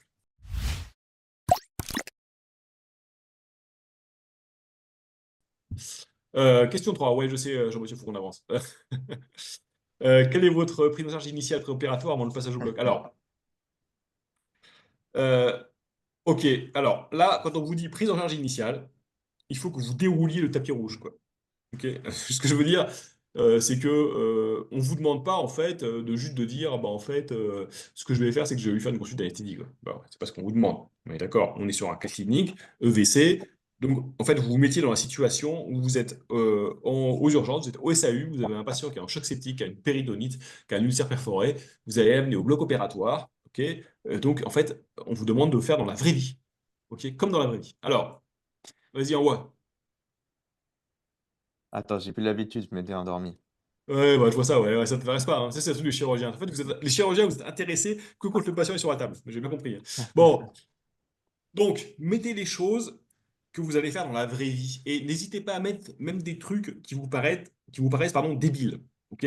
Parce que c'est ce qu'on attend. En fait, ce que veut voir le correcteur, c'est que vous êtes des ASIS réanimateurs, on va dire à la fois responsables et qui ont un bon sens clinique et un sens pratique. C'est ça qu'ils veulent voir. Donc en fait, quand vous dites, en fait, ce patient, je transfère au déchocage en SAUV, et ben en fait, c'est pas débile de le dire ça. Parce que, en fait, vous dites, je le mets soit en SAUV parce que je veux qu'il soit scopé, je veux qu'il soit surveillé, etc. Parce que voilà, il est grave. Ou alors je le mets direct en réa. D'accord? Oui, c'est pareil, tu vois, excuse-moi, je fais une petite aparté sur le vomissement. Oui, on est d'accord. Effectivement, tu peux aussi avoir la perte de bicarbonate par les vomissements, mais quand je dis, c'est pas ce qu'on attend. Voilà. Donc, vraiment, vous ne perdez pas dans les trucs complets sur l'interprétation d'une gazométrie comme ça. Si vous mettez les 3 items ou les 4 items qui sont importants, comme je vous l'ai dit, vous avez tous les points. Ok? Voilà, c'est juste, voilà, parce qu'on peut toujours, en fait, vraiment faire des choses compliquées sur les gazométries, mais vraiment, ce qu'on attend de vous, c'est vraiment des trucs relativement simples. Donc voilà, donc n'hésitez pas à mettre je transfère au déchocage, je le mets où je l'amène directement en réa, ce qui est possible aussi. Je le monitore. N'oubliez pas le monitorage, c'est extrêmement important. D'accord? C'est la base de la base. Ok? Le patient, il est au SAU, là, il est sur son brancard, il n'a rien. Et ben, je lui mets un scope, je lui mets une PNI et je mets toutes les 2 minutes. Je ne mets pas la PNI toutes les 1 heure, etc. Je lui mets une SAT, etc. Ok? Je lui mets de l'oxygène. Le patient, il a un choc septique. L'oxygène, c'est bon. L'oxygène, ça permet d'augmenter le transport en oxygène. C'est important. Je lui mets une deuxième VVP, truc de base. Ok, un patient comme ça, vous allez lui mettre 2 VVP avant de l'endormir, et évidemment. Ok, et vous mettez le calibre que vous mettez. Vous dites, je veux une VVP, dont une voilà, qui me permette de faire du remplissage quoi, ou de la transfusion. Ok, vous dites pas, je veux juste une VVP, vous dites, je veux 2 VVP, et la deuxième, bah, j'essaye d'avoir voilà, un catégorie ou un orange. Enfin voilà, j'y vais. Quoi, ok, je mets la sonde Admer ok, pour monitorage de la diurèse. Pourquoi? Parce que le monitorage de la diurèse, bah, c'est extrêmement important dans la réanimation du choc septique. Et ensuite, je vais poursuivre le remplissage vasculaire. Je vais, en fait, et ça, c'est les recommandations de la Surviving Sepsis Campaign, et là, vous allez les réutiliser. Je vais, en fait, utiliser des cristalloïdes balancés, type Rajaractate. OK? Pourquoi? Pour éviter l'acidose hyperchlorhémique qu'il n'a pas encore. OK? Et je vais avoir un objectif de 30 ml dans les 3 premiers heures. Parce qu'en fait, vous ne savez pas combien il a eu. D'accord? Vous savez pas combien il a eu. On vous dit il a eu 1500, vous ne savez pas depuis combien d'heures il est pris en charge, vous ne connaissez pas son poids, etc. Donc, n'hésitez pas à reprendre les recommandations et vous dites en fait, je vais lui mettre 30 millilitres dans les 3 premières heures. Voilà. Je ne sais pas, voilà, je sais pas quel est son poids, donc j'en sais rien. Mais utilisez les recommandations. C'est 30 millilitres dans les 3 premières heures. Et ensuite, eh ben, s'il y a besoin, je lui mets de la noradré, dilué, parce qu'évidemment, il a une VVP, donc voilà, je ne vais pas démarrer là un dans un, quoi, hein. Donc éventuellement, je vais faire la 0,25 par milligramme, etc. Avec mes objectifs de PAM toujours, vous avez toujours vos objectifs de PAM qui sont supérieurs toujours, ben, voilà, supérieurs ou égaux à 65 mm de mercure chez un patient voilà, qui est un peu hypotendu, mais pardon, qui est un peu hypertendu chronique, mais je vous rappelle que pour l'instant, on n'a pas trop d'arguments pour se dire qu'il faut que les objectifs de PAM chez les patients très hypertendus ou hypertendus chroniques soient bien supérieurs à 65. Donc vous allez vous fixer 65 et ça suffira largement. Sur la SNG, ouais, la SNG, honnêtement, chez un patient qui a des ulcères qui saignent, c'est pas forcément indispensable. Euh, En tout cas, pas avant l'induction. De toute façon, le geste chirurgical, ça va être de lui faire une laparotomie, quoi. Voilà. Donc, on n'est pas en fait dans le même cadre que par exemple un patient qui voilà, a une rupture de varice ou le patient qui a un ulcère qui saigne. On est sur une péritonite. Et de toute façon, la SNG ne va pas vous apporter grand-chose. Pourquoi? Bah, parce que vous allez lui faire une séquence rapide, quoi. Voilà. Donc, c'est pas indispensable de le mettre à ce stade-là. Ok. Évidemment, vous n'oubliez pas le tableau, enfin le bilan prétransfusionnel, évidemment. Hein. Donc, voilà, les groupes sanguins, les RAI. Vous lui faites les hémocultures extrêmement important. Et quand vous mettez hémoculture, vous mettez ce que vous faites. Vous ne dites pas je fais des hémocultures. D'accord? Vous dites en fait je fais 2 trains au minimum. C'est vraiment les recommandations. Hein. C'est minimum 2 trains d'hémoculture avec un volume suffisant. Et ensuite, évidemment, vous allez démarrer l'antibiothérapie d'une péritonite communautaire grave. D'accord? Évidemment, avant la chirurgie, mais après prélèvement. OK? La péritonite communautaire grave, dans les recommandations, et là c'est ce qu'on va utiliser, c'est les recommandations de 2014 ou je crois que c'est 2014 sur les infections intra-abdominales de la SFAR. Dans la péritonite communautaire grave, les recommandations vont être effectivement plutôt piperacillin tazobactam. Alors là aussi, quand vous donnez vos antibiotiques, il faut que vous essayiez le plus possible de détailler les choses, ça vous fera gagner des points. Voilà, si vous dites juste bah, je lui mets Piptase et puis Ginta. Ouais, ok, ok, bon, bah, c'est bien, vous allez avoir quelques points. Si vous mettez piperacilline, tazobactam et je lui fais un bolus de 4 grammes sur 30 minutes, puis après, je lui fais à peu près voilà, entre 12 et 16 grammes jour IVSE, plus ma gentamicine à 6 à 8 mg kilo et je vais lui faire sur 30 minutes, et ensuite, je vais prélever le pic de Ginta, etc., et ben vous allez gagner tous les points. Voilà. Pourquoi? Parce que vous avez précisé votre antibiothérapie, vous avez précisé que vous faites vos bêta-lactamines en IVSE. Juste, si tu peux revenir, Jean-Mathieu, tu allé trop vite là. Euh, et voilà, donc si vous précisez tout ça, vous gagnez tous les points. Alors, est-ce qu'il faut lui mettre de l'agenta? Non, tu lui mets de l'agenta sur une péritonite communautaire, communautaire, hein, voilà. Tu ne vas pas forcément cibler directement les BLSE, tu ne vas pas cibler le PIO, etc. Donc, tu n'as pas d'intérêt à mettre de la micacine. Ça va être, ce qui est recommandé, c'est vraiment la gentamicine, qui a, je vous le rappelle, une action plus intéressante sur les cocciplus que la micacine. Donc, c'est piperacilline tazobactam plus gentamicine, d'accord? Et ensuite, bah, vous dites que vous ne faites pas d'antifongique d'emblée. Et là, c'est toujours les recommandations. Pourquoi? Parce que vous connaissez les critères d'initiation des antifongiques dans le. Alors oui, est-ce qu'il faut que tu mettes les germes? Non. Sur une question comme ça, non. Alors, ça, c'est une question de méthodo qui est intéressante, Ariane. Et je sais que tu poses toujours les bonnes questions, toi. C'est, en fait, si on vous dit, si la question est quelle antibiothérapie mettez-vous en place et justifiez votre réponse, il faudra évidemment impérativement que tu donnes les germes que tu vas cibler. OK? Si la question c'est quelle est votre prise en charge ou votre conduite à tenir, pas forcément. Voilà, parce que c'est pas dans la question. Donc ce ne sera pas forcément demandé. Par contre, si la question porte sur l'antibiothérapie, je te conseille très fortement de mettre effectivement quel germe tu vas cibler. Voilà. Voilà. Et donc les critères d'antibio, enfin pardon, d'antifongique, eh ben, vous les connaissez. Donc ce patient, c'est un homme, d'accord? Il n'a pas eu d'antibiothérapie, d'accord? Par contre, il est en choc septique, d'accord? Donc ça, c'est voilà.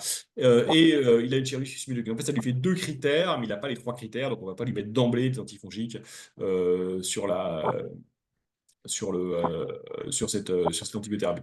Oui, je suis d'accord avec toi, Nesrine. Il faut que tu expliques. Hein. Voilà, tu expliques pourquoi tu ne mets pas tout de suite l'antifongique, parce que tu n'as pas tous les critères voilà, sur la recommandation. Et ensuite, alors, n'hésitez pas à vous mettre dans la vraie vie. C'est-à-dire, globalement, vous avez un patient comme ça qui est aux urgences. D'accord?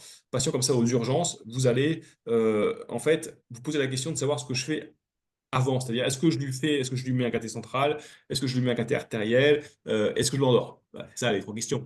Donc ça va être trois choses importantes. Alors, deux petites questions. Donc j'ai Nesrine, non pardon, j'ai Akiba qui me dit ajustement thérapeutique selon la fonction rénale. Non, pas tout de suite. Choc septique, insuffisance rénale probablement, voilà. Mais de toute façon, je vous rappelle, c'est 24 heures full dose. Quand vous faites jamais, vous adaptez jamais la posologie des antibiotiques sur un patient en choc septique à la fonction rénale dans les premières 24 heures. Après, oui, on est d'accord. En particulier, si le patient a une insuffisance rénale ou si vous l'épurez, etc., vous allez forcément adapter votre posologie. Mais les 24 heures, c'est 24 heures full dose. Donc, en gros, vous allez inonder votre patient d'antibiotiques, d'accord? Et après, on verra. Ok. Mais en tout cas, dans les premières 24 heures, pas d'adaptation. Et ensuite, on verra. L'avocomycine, non, pas en première intention sur un patient qui est communautaire. Voilà, pas trop d'intérêt. Sur un patient en choc septique, péritonite, en choc septique nosocomial, oui, évidemment, on va cibler les entérocoques et on va en particulier cibler les féciums. Ok, donc voilà. Est-ce qu'il faut mettre les allergies? Alors, pareil, si on te met une question, comme je disais à Ariane, hein, c'était Ariane, je crois, si on te met une question sur quelle est l'antibiothérapie que vous proposez, oui, il faut que tu puisses en fait donner une alternative. Voilà. Si la question c'est de la prise en charge, pas forcément. Demander en fait d'antibiothérapie générale. Voilà. Alors ensuite, les compléments. Ah, en fait, compléments avant le délai, ouais, c'est ce que je vous dis. Hein. Essayez de vous mettre dans la peau du médecin qui va prendre en charge ce patient. C'est qu'est-ce que je fais en fait? Est-ce que j'ai le temps de lui mettre un KTC? Bah, si tu peux, c'est bien. Si tu n'as pas le temps, on fera ça au bloc, on fera ça en réa. Ok. Si tu poses un KTC, dis ce que tu fais. C'est-à-dire, je lui mets un KT central, je lui mets combien de lumière, où est-ce que je le mets? D'accord? Rappelez-vous toujours chez les patients de réanimation que ce patient en particulier, et en plus il est à risque d'insuffisance rénale aiguë, il est à risque d'être épuré. Donc je lui mettrai plutôt ce patient en jugue interne gauche pour pouvoir laisser la jugue interne droite libre pour le cathé d'épuration extra-rénale. Voilà, parce que je vous rappelle quand même que c'est le site qui marche le mieux. Le cathéter artériel, radial ou fémoral, bah oui, si tu peux le faire, c'est bien quoi. Si tu as le temps, voilà, mais on n'a peut-être pas le temps. Et ensuite, est-ce qu'il faut l'intuber d'emblée? Ouais, alors le patient, ils te disent qu'il est confus. Ils te disent pas qu'il est dans le coma. Donc, tu n'as pas de critère d'intubation. Le choc septique en lui-même, sur un patient qui a une PAM à 60 et qui est juste confus, tu peux peut-être pas te jeter dessus. Tu peux attendre qu'il arrive au bloc opératoire pour l'endormir. Voilà. Après, s'ils te disent le patient, voilà, il a 32 PAM et puis il est dans le coma, oui, bah évidemment, la question se pose même pas. D'accord? Donc, voilà. Après, est-ce qu'il faut que tu lui fasses une ETT pour guider le remplissage? Ouais, si tu peux. En fait, mettez-vous dans la vraie vie. En fait, ce patient, c'est-à-dire qu'en fait, il est aux urgences, il est au déchoc. Est-ce que tu vas prendre le temps de lui faire le TT avant d'aller au bloc? Bah, si tu as le temps, oui, mais en fait, en pratique, en gros, dans la vraie vie, tu n'auras pas forcément le temps ou tu n'auras pas l'appareil qui va bien aux urgences. Donc, voilà, je pense pas que ça doit apparaître dans la réponse à la question. Par contre, ce qui doit apparaître, effectivement, c'est les questions que tu vas te poser sur le cathéter V2 central que tu lui poseras avant, le cathéter artériel et éventuellement le fait de l'intuber ou pas, quoi. Voilà. Et après, évidemment, pour guider le remplissage pérop, bah oui, oui, clairement, tu feras, tu feras soit une unité, soit autre chose, quoi. D'accord? Alors ensuite, après, vas-y, Jean-Mathieu. Voilà, merci. Bon, voilà, ça je vous le disais, donc ça on en a parlé. Voilà, donc cette diapo, ok. Voilà, on a parlé, on a déjà parlé de ça. Tac, tac. Bon, ça c'est des petits commentaires que je vous ai mis. Voilà, juste n'oubliez pas qu'il faut utiliser sollicité balancé. Voilà, bon, là c'est bon, je crois qu'on en a déjà parlé. Ok. Servez-vous des recommandations. D'accord? Ne mettez pas directement de la vasopressine, hein. Dans les dernières recommandations de l'HAS, il nous parle de la vasopressine qu'il faut mettre en place tout de suite, dès qu'on augmente la noradresse. Je suis pas tout à fait d'accord avec ça.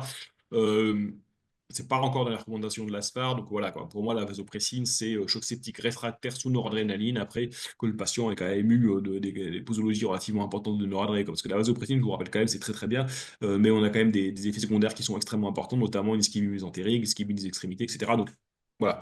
Donc mettez d'abord la noradresse, qui est vraiment la catécholamine recommandée en première intention, après la vasopressine, on verra. Vas-y, JM, tac tac, voilà. Donc oui, Vous je vous l'avez rappelle vu? juste. Ouais, tiens, on ne voit plus, JM, là, Merde, attends. t'as enlevé la caméra. Là, voilà, il est là, regarde, qu'est-ce qu'il est beau avec sa moustache. Euh, donc, en fait, je vous rappelle juste, hein, connaissez les recommandations. Je vous rappelle, un péritonéite communautaire en l'absence de signe de gravité, c'est enfin, augmentin Ginta ou C3G flagile, d'accord, bon, ok, d'accord. Et puis, si allergie, lévoflow, Ginta, flagile, etc. Ou alors, digicycline, ok, voilà. Et si vous avez des signes de gravité, donc ce qui est le cas, vas-y, GM, voilà, c'est piptase plus Ginta. Et si on a l'allergie, bah, ce sera plutôt, on va revenir en fait sur ce qu'on faisait avant, c'est-à-dire Tavanic, Ginta et Flagile, ou alors, effectivement, directement la tigecycline, qu'on n'utilise finalement pas trop parce qu'il y a pas mal d'effets secondaires. Ok. Et donc, oui, je vous avais rappelé les critères hein, d'introduction des antifongiques d'emblée, qui sont des critères que pour les infections intra-abdominales communautaires, je vous rappelle. Hein. D'accord? Pour les infections nosocomiales, c'est différent. Et sur une infection, sur un choc septique, sur une péritonite nosocomiale, ce qui est recommandé, c'est de démarrer directement la caspofongine et d'arrêter la caspofongine que lorsque on a une culture du liquide péritonéal négative. Alors, eh ben, j'avais la question de Sky toujours, hein, voilà, qu'est-ce qu'on lui fait comme monitorage péropératoire? Donc, qu'est-ce que vous avez comme idée? Dites-moi. Là, ils sont fatigués, là. Ah, ils sont fatigués, ça. Tu Si, les si, il y en a qui me récupéreras. disent Delta PP, ouais, c'est une bonne idée. Delta PP, qu'est-ce que vous lui faites d'autre là? Vous lui mettez une UTO Oh Ah, là là, alors ça, c'est Ariane, ça, non? Ariane, voilà, c'est Ariane, Ouais, ça. bah oui. On la reconnaît. Ariane, elle est forte, hein, elle nous met. Alors, qu'est-ce qu'elle nous met? Bah, Ariane, ouais, bah voilà, monitorage du bicardiaque, ok. Et Ariane nous met monitorage du respirateur, pression de plateau, ouais, ça je suis d'accord.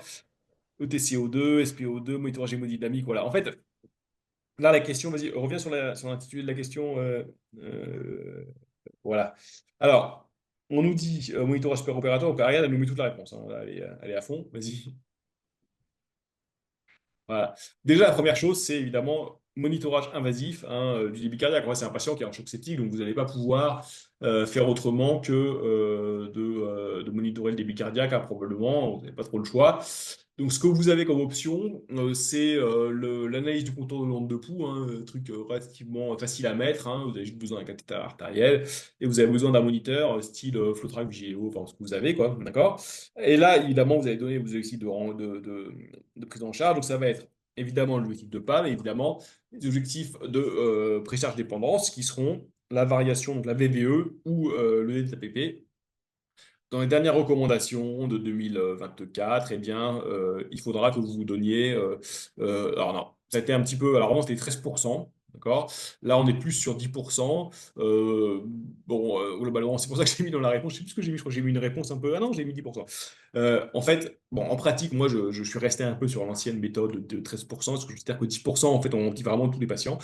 Mais voilà, dans la réponse à votre question, vous avez utilisé les recommandations de 2024 sur l'optimisation hémodynamique des patients au bloc opératoire de la SFA. Donc, voilà, ce qu'on nous dit, c'est ben voilà, on peut commencer le remplissage vasculaire parce que le patient est considéré comme précharge dépendant quand il a un delta PP qui est au-dessus de 10%. Donc, vous avez utilisé ça. Donc, l'idéal, le gold standard, ça va être le Vigileo, le Flotrac, tout ce que vous avez. Ensuite, si vous n'avez pas ça, eh bien, il faudra que vous ayez au minimum un cathéter artériel, d'accord, pour calculer votre DNAPP, d'accord. Si vous n'avez pas ça, bon, normalement, vous avez un cathéter, vous en avez un, mais enfin, voilà, vous pouvez soit compléter, soit remplacer ça par une échographie cardiaque transthoracique, sachant qu'au bloc opératoire, ça va être compliqué de faire une ETT en permanence. Mettre en place une ETO chez ce patient dans le contexte de l'ulcère gastro-duodénal perforé, ça paraît compliqué. Donc, c'est pour ça que je ne l'ai pas mise, hein. Hein, l'ETO, ça va être compliqué. Je pense que le chirurgien viscéral, hein, n'est-ce pas, JM, ne sera pas La content tête, que vous lui mettiez une la sonde tête. d'ETO. Voilà. Je suis d'accord. C'est d'accord. Donc, ce sera Mm. ETT. Bon, globalement, dans tous vos services, vous avez des cathéters artériels. D'accord. Ça peut être éventuellement, évidemment, ne pas oublier le monitorage de la lactatémie par les gaz du sang artériel, évidemment, parce que l'objectif, ça va être vraiment d'avoir une baisse des lactates dans les premières heures de la prise en charge. C'est extrêmement important, c'est ce qui est recommandé.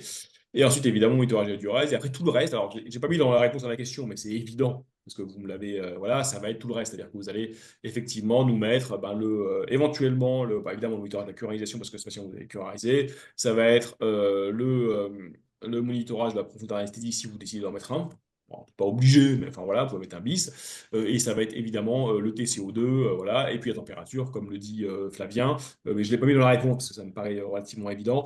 Mais n'oubliez pas, en fait, quand on vous demande un monitorage, voilà, on vous dit quel monitorage avec un pluriel. Donc vous avez le monitorage hémodynamique, après vous avez tout le reste. Bon, je ne l'ai pas mis dans la réponse parce que voilà, ça doit apparaître. C'est un pack, hein, d'accord? C'est-à-dire que là, la question va être axée monitorage hémodynamique.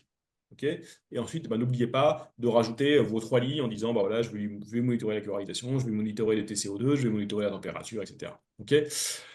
La SVO2, non.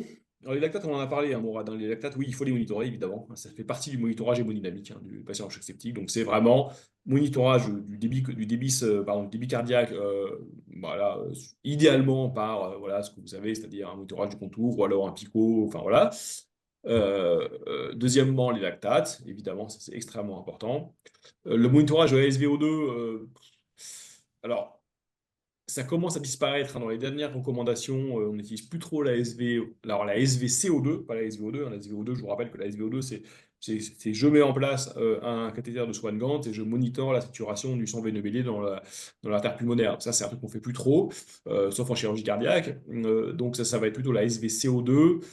C'est compliqué à interpréter la SVCO2 et dans les dernières recommandations, c'est de moins en moins utilisé. Donc la SVCO2, il y a encore des centres qui l'utilisent, mais c'est assez discuté, c'est difficile à interpréter. C'est remplacé, je pense qu'il faut vraiment le remplacer maintenant par un monitorage plutôt bidimensionnel qui sera le monitorage de l'index cardiaque, enfin du débit cardiaque et le monitorage des lactates. Et puis n'oubliez pas évidemment, comme voilà, la température, le TCO2, et puis etc., la curarisation, quoi, qui sont vraiment les trucs extrêmement, extrêmement importants, il ne faut pas oublier, quoi, clairement.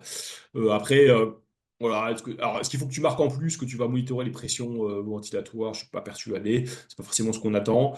Évidemment, tu vas les marquer. Alors, si tu oublies de les marquer, c'est pas grave. Tu n'auras pas de points en moins. Si tu les marques, tu n'auras pas de points en plus.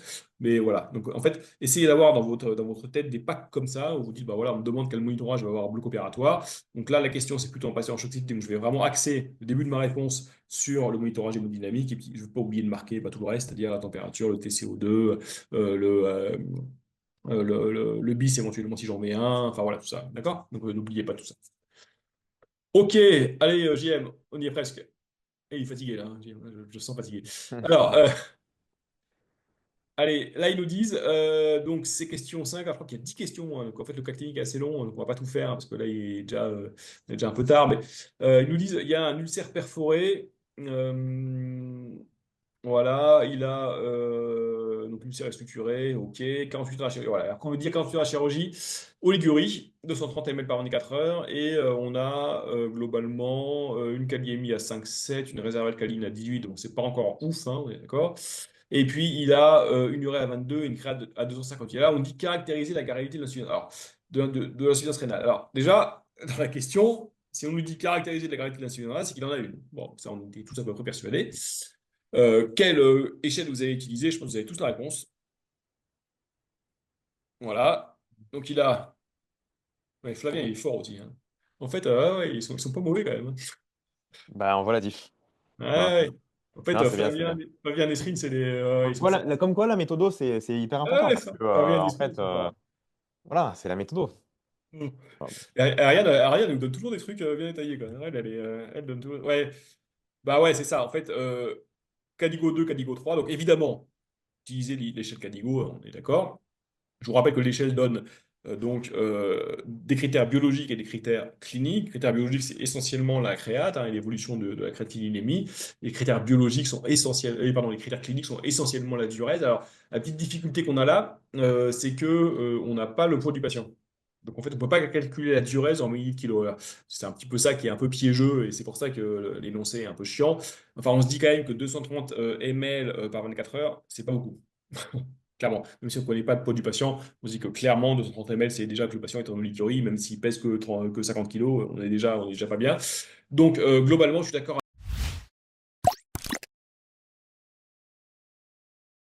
avec vous, hein, vas-y JM. Donc on a un patient donc, qui est Cadigo 3.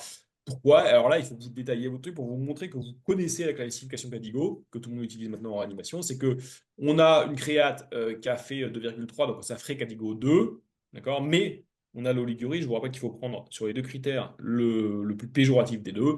Et donc on a une oligurie depuis 48 heures, et ils nous disent que c'est depuis 48 heures. Donc voilà, on est bien, même si effectivement, voilà, sauf si le patient pesait 30 kilos, mais probablement c'est pas le cas. Donc voilà, donc on est sur une Irak Cadigo 3. Ok? Voilà. Euh, voilà, bon, ça c'est ce que je vous racontais, mais ça, normalement, vous le connaissez, quoi. Voilà, vous êtes tous, voilà, vous êtes tous très forts. Donc c'est bon, ça vous le connaissez. Alors, ensuite, on nous dit quel examen proposez-vous pour caractériser l'étiologie de l'insuffisance rénale? Alors vas-y, moi j'attends vos réponses parce que la question, elle est à la fois extrêmement simple et pas aussi simple que ça, en fait. Ouais, JM, t'as mis la réponse. Ah merde, pardon, je pensais que tu m'avais dit fais voir la réponse.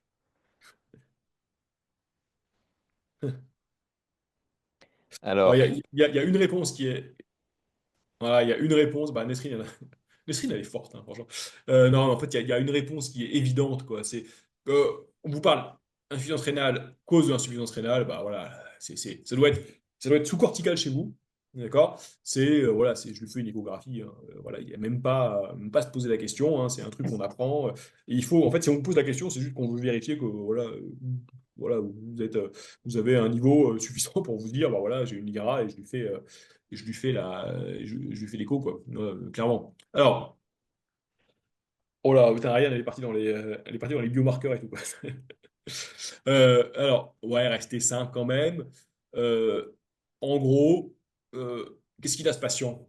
Probablement pour vous, enfin, pour moi, c'est une nécrosubélaire aiguë. Ben, voilà, probablement, hein, sur un choc septique, hein, c'est ce qui est le plus probable. Donc, ça veut dire que je vais lui faire évidemment l'imagerie cavité rénale, même si il a déjà eu en fait un scanner. Ok. Ça n'empêche pas. D'accord? Si vous voulez rechercher une obstruction des cavités, en plus, vous n'avez pas forcément besoin d'injecter le scanner.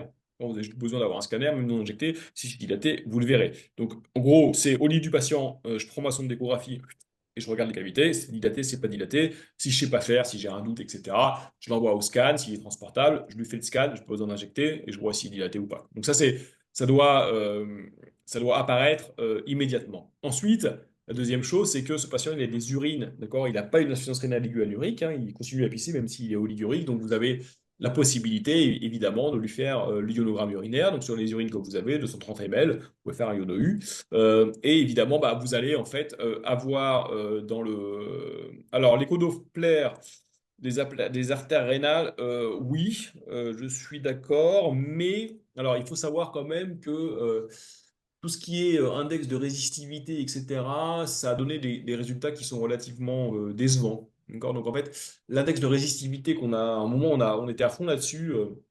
On faisait des Doppler rénaux à tous les patients qui avaient une IRA et on se disait, bah, en fait, on va calculer l'index de résistivité, puis ça va nous dire si c'est une IRA fonctionnelle ou organique. Bon, en réalité, c'est probablement plus compliqué que ça et les résultats sont pas très bons, quoi, voilà. Et là, dans le contexte, ouais, on est plus quand même, il faut toujours rester quand même relativement simple comme dans tes réponses et, et essayer de te dire, en fait, si j'ai ce patient, est-ce que je vais aller forcément rechercher une sténose des artères rénales comme ça de nouveau?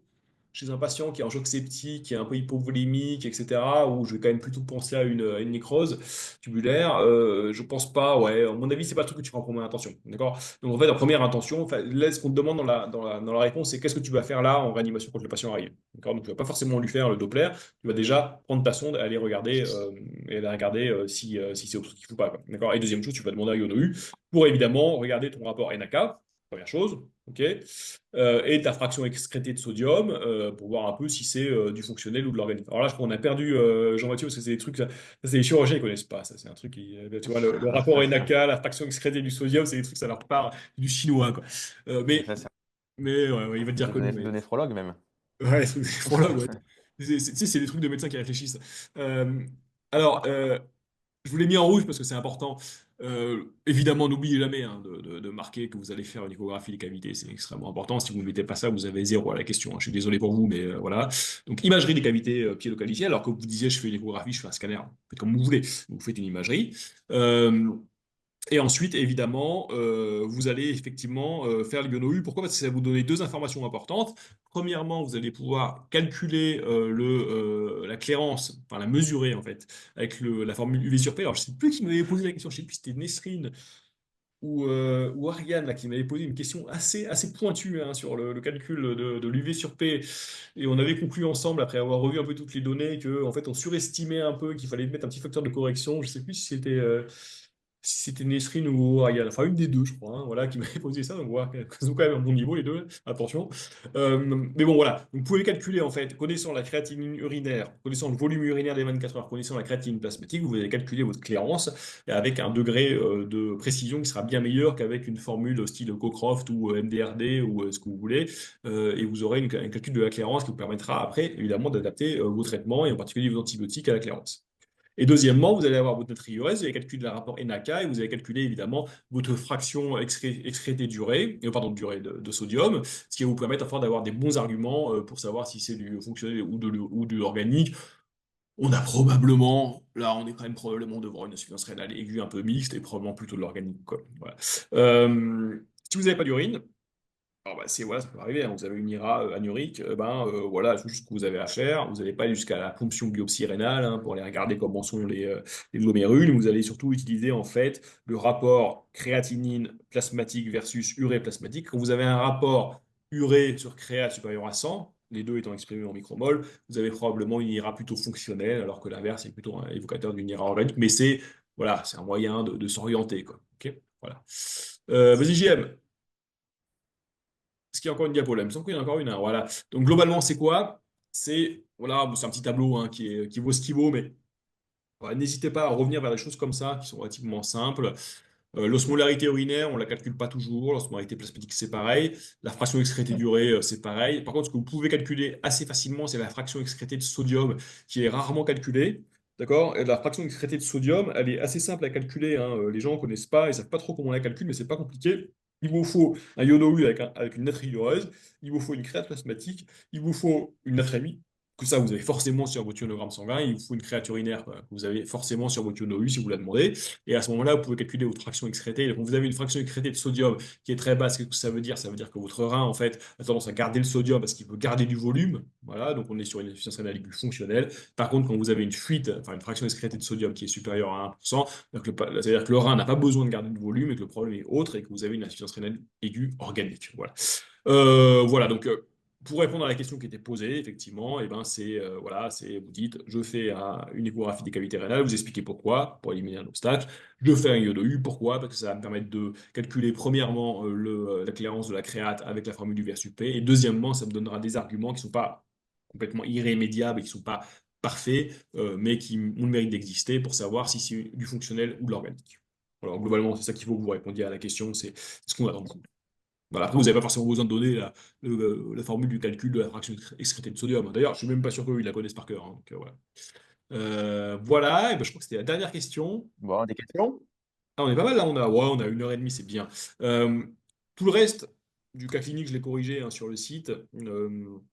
Mais Hmm. voilà, c'était un petit peu ce que je voulais vous montrer, c'est comment on répond aux questions, comment pas se perdre. Alors, il y a un truc que je vois souvent, parce que maintenant, on a quand même, là, on a plusieurs dizaines de candidats qui sont inscrits sur le site, hein, donc voilà, on en suit quand même pas mal.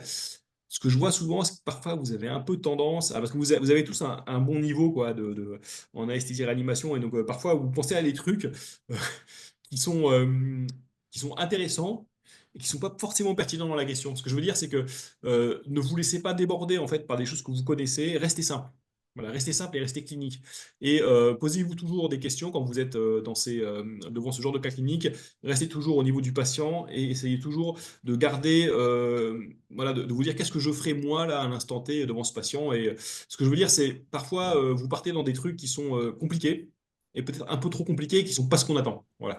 Et donc, par exemple, sur une question comme ça, ne partez pas dans du dosage de biomarqueurs de l'insuffisance rénale aiguë, c'est pas ce qu'on attend. Voilà, même si vous les connaissez, c'est super, mais en fait, voilà, ce qu'on attend, c'est que vous restiez simple et que vous disiez, bah voilà, je lui fais une échographie des cavités, je lui fais un iono-U, et déjà, si vous dites ça et que vous argumentez, ce sera super. Voilà, est-ce que vous avez d'autres questions là? Je vois, voilà, bon bah voilà, les gens sont contents, enfin j'espère, hein.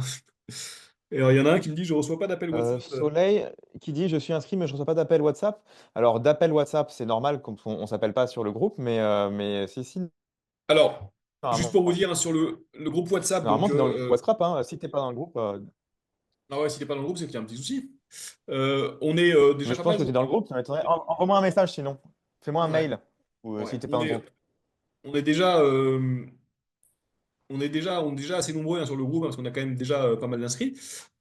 Mais voilà, ce qu'il faut Ouais. savoir, c'est que vous pouvez, quand vous êtes inscrit, et si vous vous inscrivez sur la formation, bah, vous avez tout à fait la possibilité de me poser des questions, hein. Voilà, moi je réponds, hein, je reçois pas mal de questions tous les jours, ça me prend pas mal de temps. En général, Alors, je réponds dans les 24 heures, hein. Voilà. Donc n'hésitez pas, le but c'est vraiment que vous ayez mmh. une formation qui soit vraiment individualisée. Si vous avez des difficultés sur certains sujets, ben, vous pouvez évidemment me contacter par WhatsApp hein, quand vous êtes inscrit, il n'y a pas de souci. Je réponds très vite. Enfin, très vite. J'essaie de répondre le plus vite possible, même si parfois ça prend un peu de temps parce que faut bien vous dire qu'il y a des jours où j'ai 10 personnes qui me posent des questions. Donc, je vous avoue qu'entre voilà, quand je suis de garde, ça me prend un peu de temps, mais voilà, j'essaie vraiment de faire au mieux. Euh, et puis voilà, après n'hésitez pas, il faut que ce soit un petit peu interactif quoi, hein. Voilà, moi ce que je veux c'est que la formation soit la plus interactive possible. Moi ça me permet aussi de voir un peu bah, vous comment vous en êtes, où vous en êtes. Parfois vous me faites poser des questions qui sont extrêmement pertinentes et qui m'interpellent sur des sujets parce que voilà, je vous avais tous un bon niveau. Donc par exemple sur la dernière conférence là qu'on a fait en infectiologie, j'ai été surpris par le niveau des questions, hein. Il y avait des questions qui étaient vraiment très intéressantes. Et puis moi-même, bah, ça me fait plaisir de vous accompagner dans cette aventure, quoi. Voilà. Et puis, bah, donc n'hésitez pas à nous poser des questions, n'hésitez pas à envoyer des mails à Jean-Mathieu si vous avez des questions sur, bah, voilà, est-ce que la formation, est-ce que je peux encore m'inscrire, est-ce que c'est intéressant, enfin voilà. Tout ça, c'est des trucs. Lui, il sait très bien répondre à tout ça. Moi, je suis plus sur la version vraiment technique, quoi, hein, sur l'anesthésie réanimation. Mais si vous avez des questions sur la formation en elle-même, bah, voilà, contactez Jean-Mathieu, il sera un plaisir de vous répondre. Et puis moi, ben, après, si vous vous inscrivez et que vous avez des questions à poser, je serai tout à fait dispo pour répondre à toutes vos questions.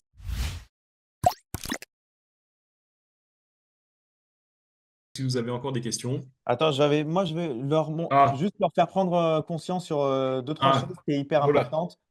Que vous soyez, voilà, peu importe la façon dont vous vous préparez, peu importe si vous bossez seul, si vous vous dites, ouais, mais c'est bon, il suffit de travailler, je vais quand même travailler seul, etc.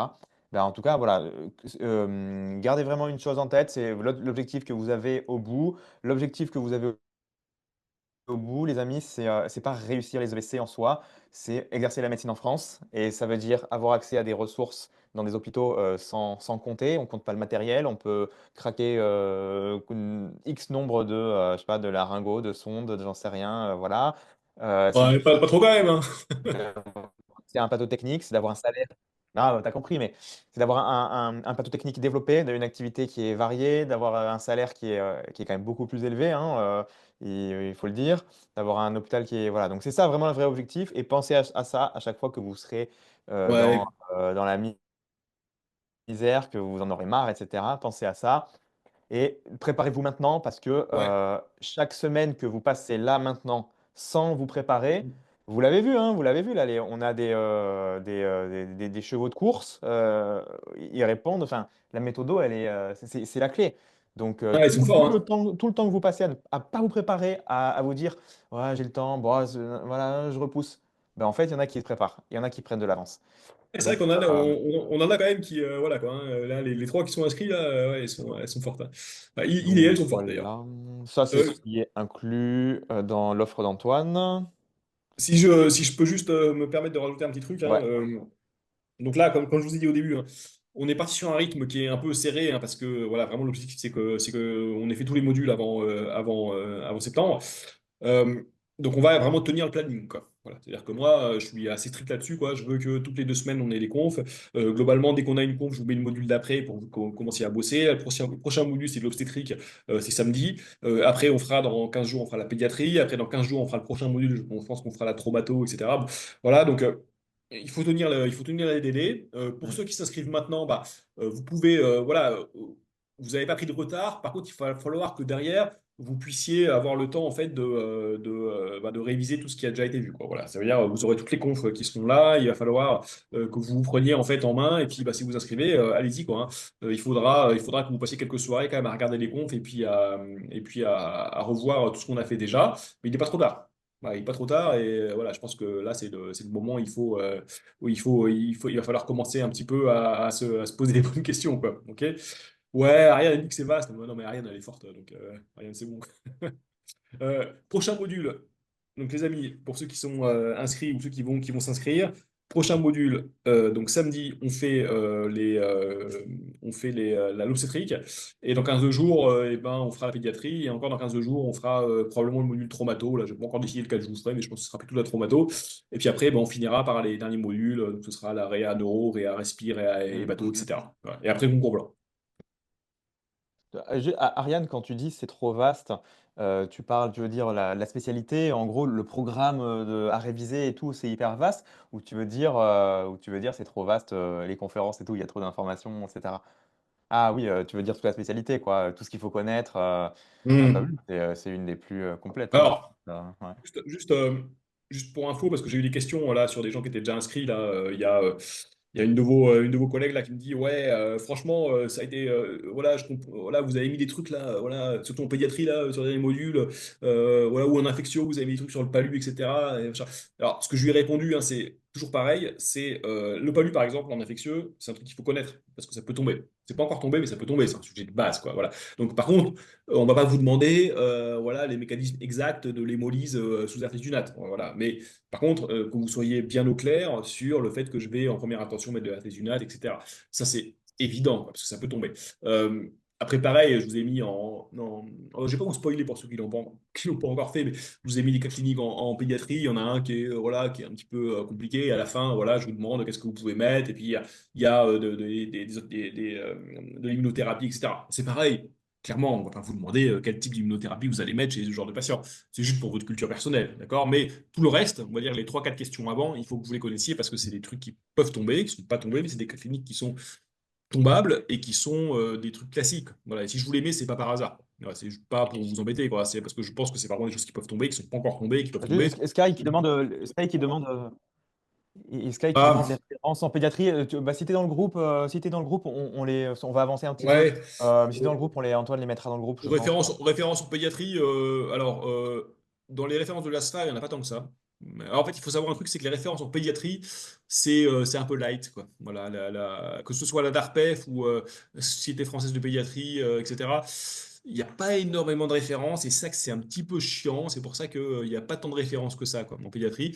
Il y a des références de l'ASFAR, bon, qu'il faut connaître, hein, voilà, c'est la base, la base. Il y a quelques références de la DARPEF et puis après, ben, après c'est essentiellement des bouquins ou des mises au point, quoi. Voilà, Ouais. le livre de référence, à mon avis, en pédiatrie, c'est le livre de Orliaguet, là, qui est le PU de Necker, là, qui est paru il n'y a pas très longtemps, qui est assez récent sur l'anesthésie en pédiatrie.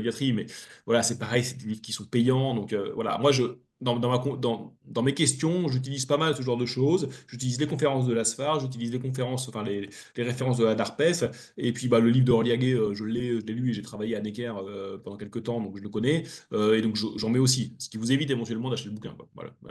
Parce que je l'utilise, quoi. Voilà.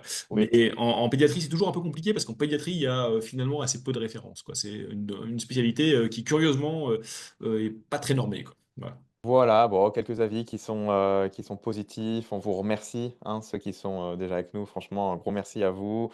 Ça fait chaud au cœur d'avoir des retours comme ça. Surtout quand on nous compare à une première formation suivie ailleurs et qu'on nous dit que c'est le jour et la nuit, que bah là, c'est encore, franchement, ça fait plaisir.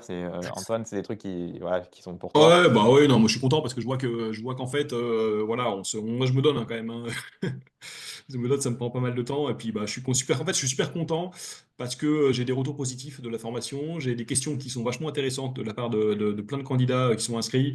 Et puis, je vois en fait qu'il y a une vraie progression en fait hein, au fur et à mesure de la part des médecins qui sont inscrits. Et puis, ça me fait plaisir, quoi. Et puis, bon, en fait, ça nous force tous en fait à être meilleurs voilà, quoi, améliorer nos connaissances tout le Mm. temps. Enfin voilà, moi le premier, hein, franchement, je suis ravi de faire ça. En fait, ça me stimule. Voilà, ça me stimule intellectuellement parce que quand on est comme moi, bon, déjà, JM me dit que je suis vieux, mais c'est pas exactement ça. Mhm. Mais voilà, j'ai un peu d'expérience, etc. On a tendance parfois voilà, à se reposer un peu sur les acquis. Le fait voilà, de pouvoir vous accompagner là-dedans, et ben, ça me permet moi aussi de me remettre en question et voilà, tout simplement, très, très humblement, hein, de revoir des choses, de répondre à des questions qu'on m'a posées, auxquelles j'avais pas forcément pensé. Et je me rends compte, en fait, plus ça va, plus les gens que j'accompagne voilà, me posent des questions qui sont pertinentes, quoi. Donc c'est vachement intéressant aussi. Et c'est un travail d'équipe, hein, en fait, hein. C'est-à-dire que moi, j'essaye de vous coacher, j'essaye de vous faire des sujets, j'essaye de vraiment de voir ce qui peut tomber, je vous accompagne, je réponds à vos questions. Et après, derrière, c'est aussi à vous, hein, évidemment, de me challenger un peu, quoi. Ok, Juste finir sur un petit truc, JM, si tu permets, quoi. bien sûr. Voilà, je remercie déjà bah, tous ceux qui sont inscrits, on est déjà très nombreux, hein. Donc voilà, c'est super, hein, moi je suis ravi. Je dis donc rendez-vous samedi à 19h là, pour ceux qui sont déjà inscrits pour la conf d'obstétrique. Je vous enverrai, parce que j'ai pas encore envoyé, je n'ai pas encore mis en ligne là, les QCM qu'il faut préparer pour l'obstétrique. Donc il y aura des QCM d'obstétrique à préparer parce que on essaye hein, avec JM de se mettre au goût du jour. Et si effectivement il y a du QCM dans l'épreuve qui va de 2025, on sait pas encore, mais ça pourrait être possible. À ce moment-là, il faut que vous vous entraîniez dessus, donc je vais vous en mettre. Et puis on corrigera donc un EVCP d'obstétrique ensemble. Et là, on en a la conférence, la dernière, elle a duré 2 heures. Je pense qu'on va battre le record samedi. Voilà. Mhm. Parce que je pense que ça va être un peu plus long encore, parce que l'obstétrique, voilà, il y a plein de trucs à dire. Voilà, donc réservez votre soirée, on va commencer à 19h, j'espère qu'on aura fini à 21h, 21h30, c'est pas sûr, mais c'est pas grave. Et puis, bah écoutez, je vous souhaite à tous une bonne soirée, samedi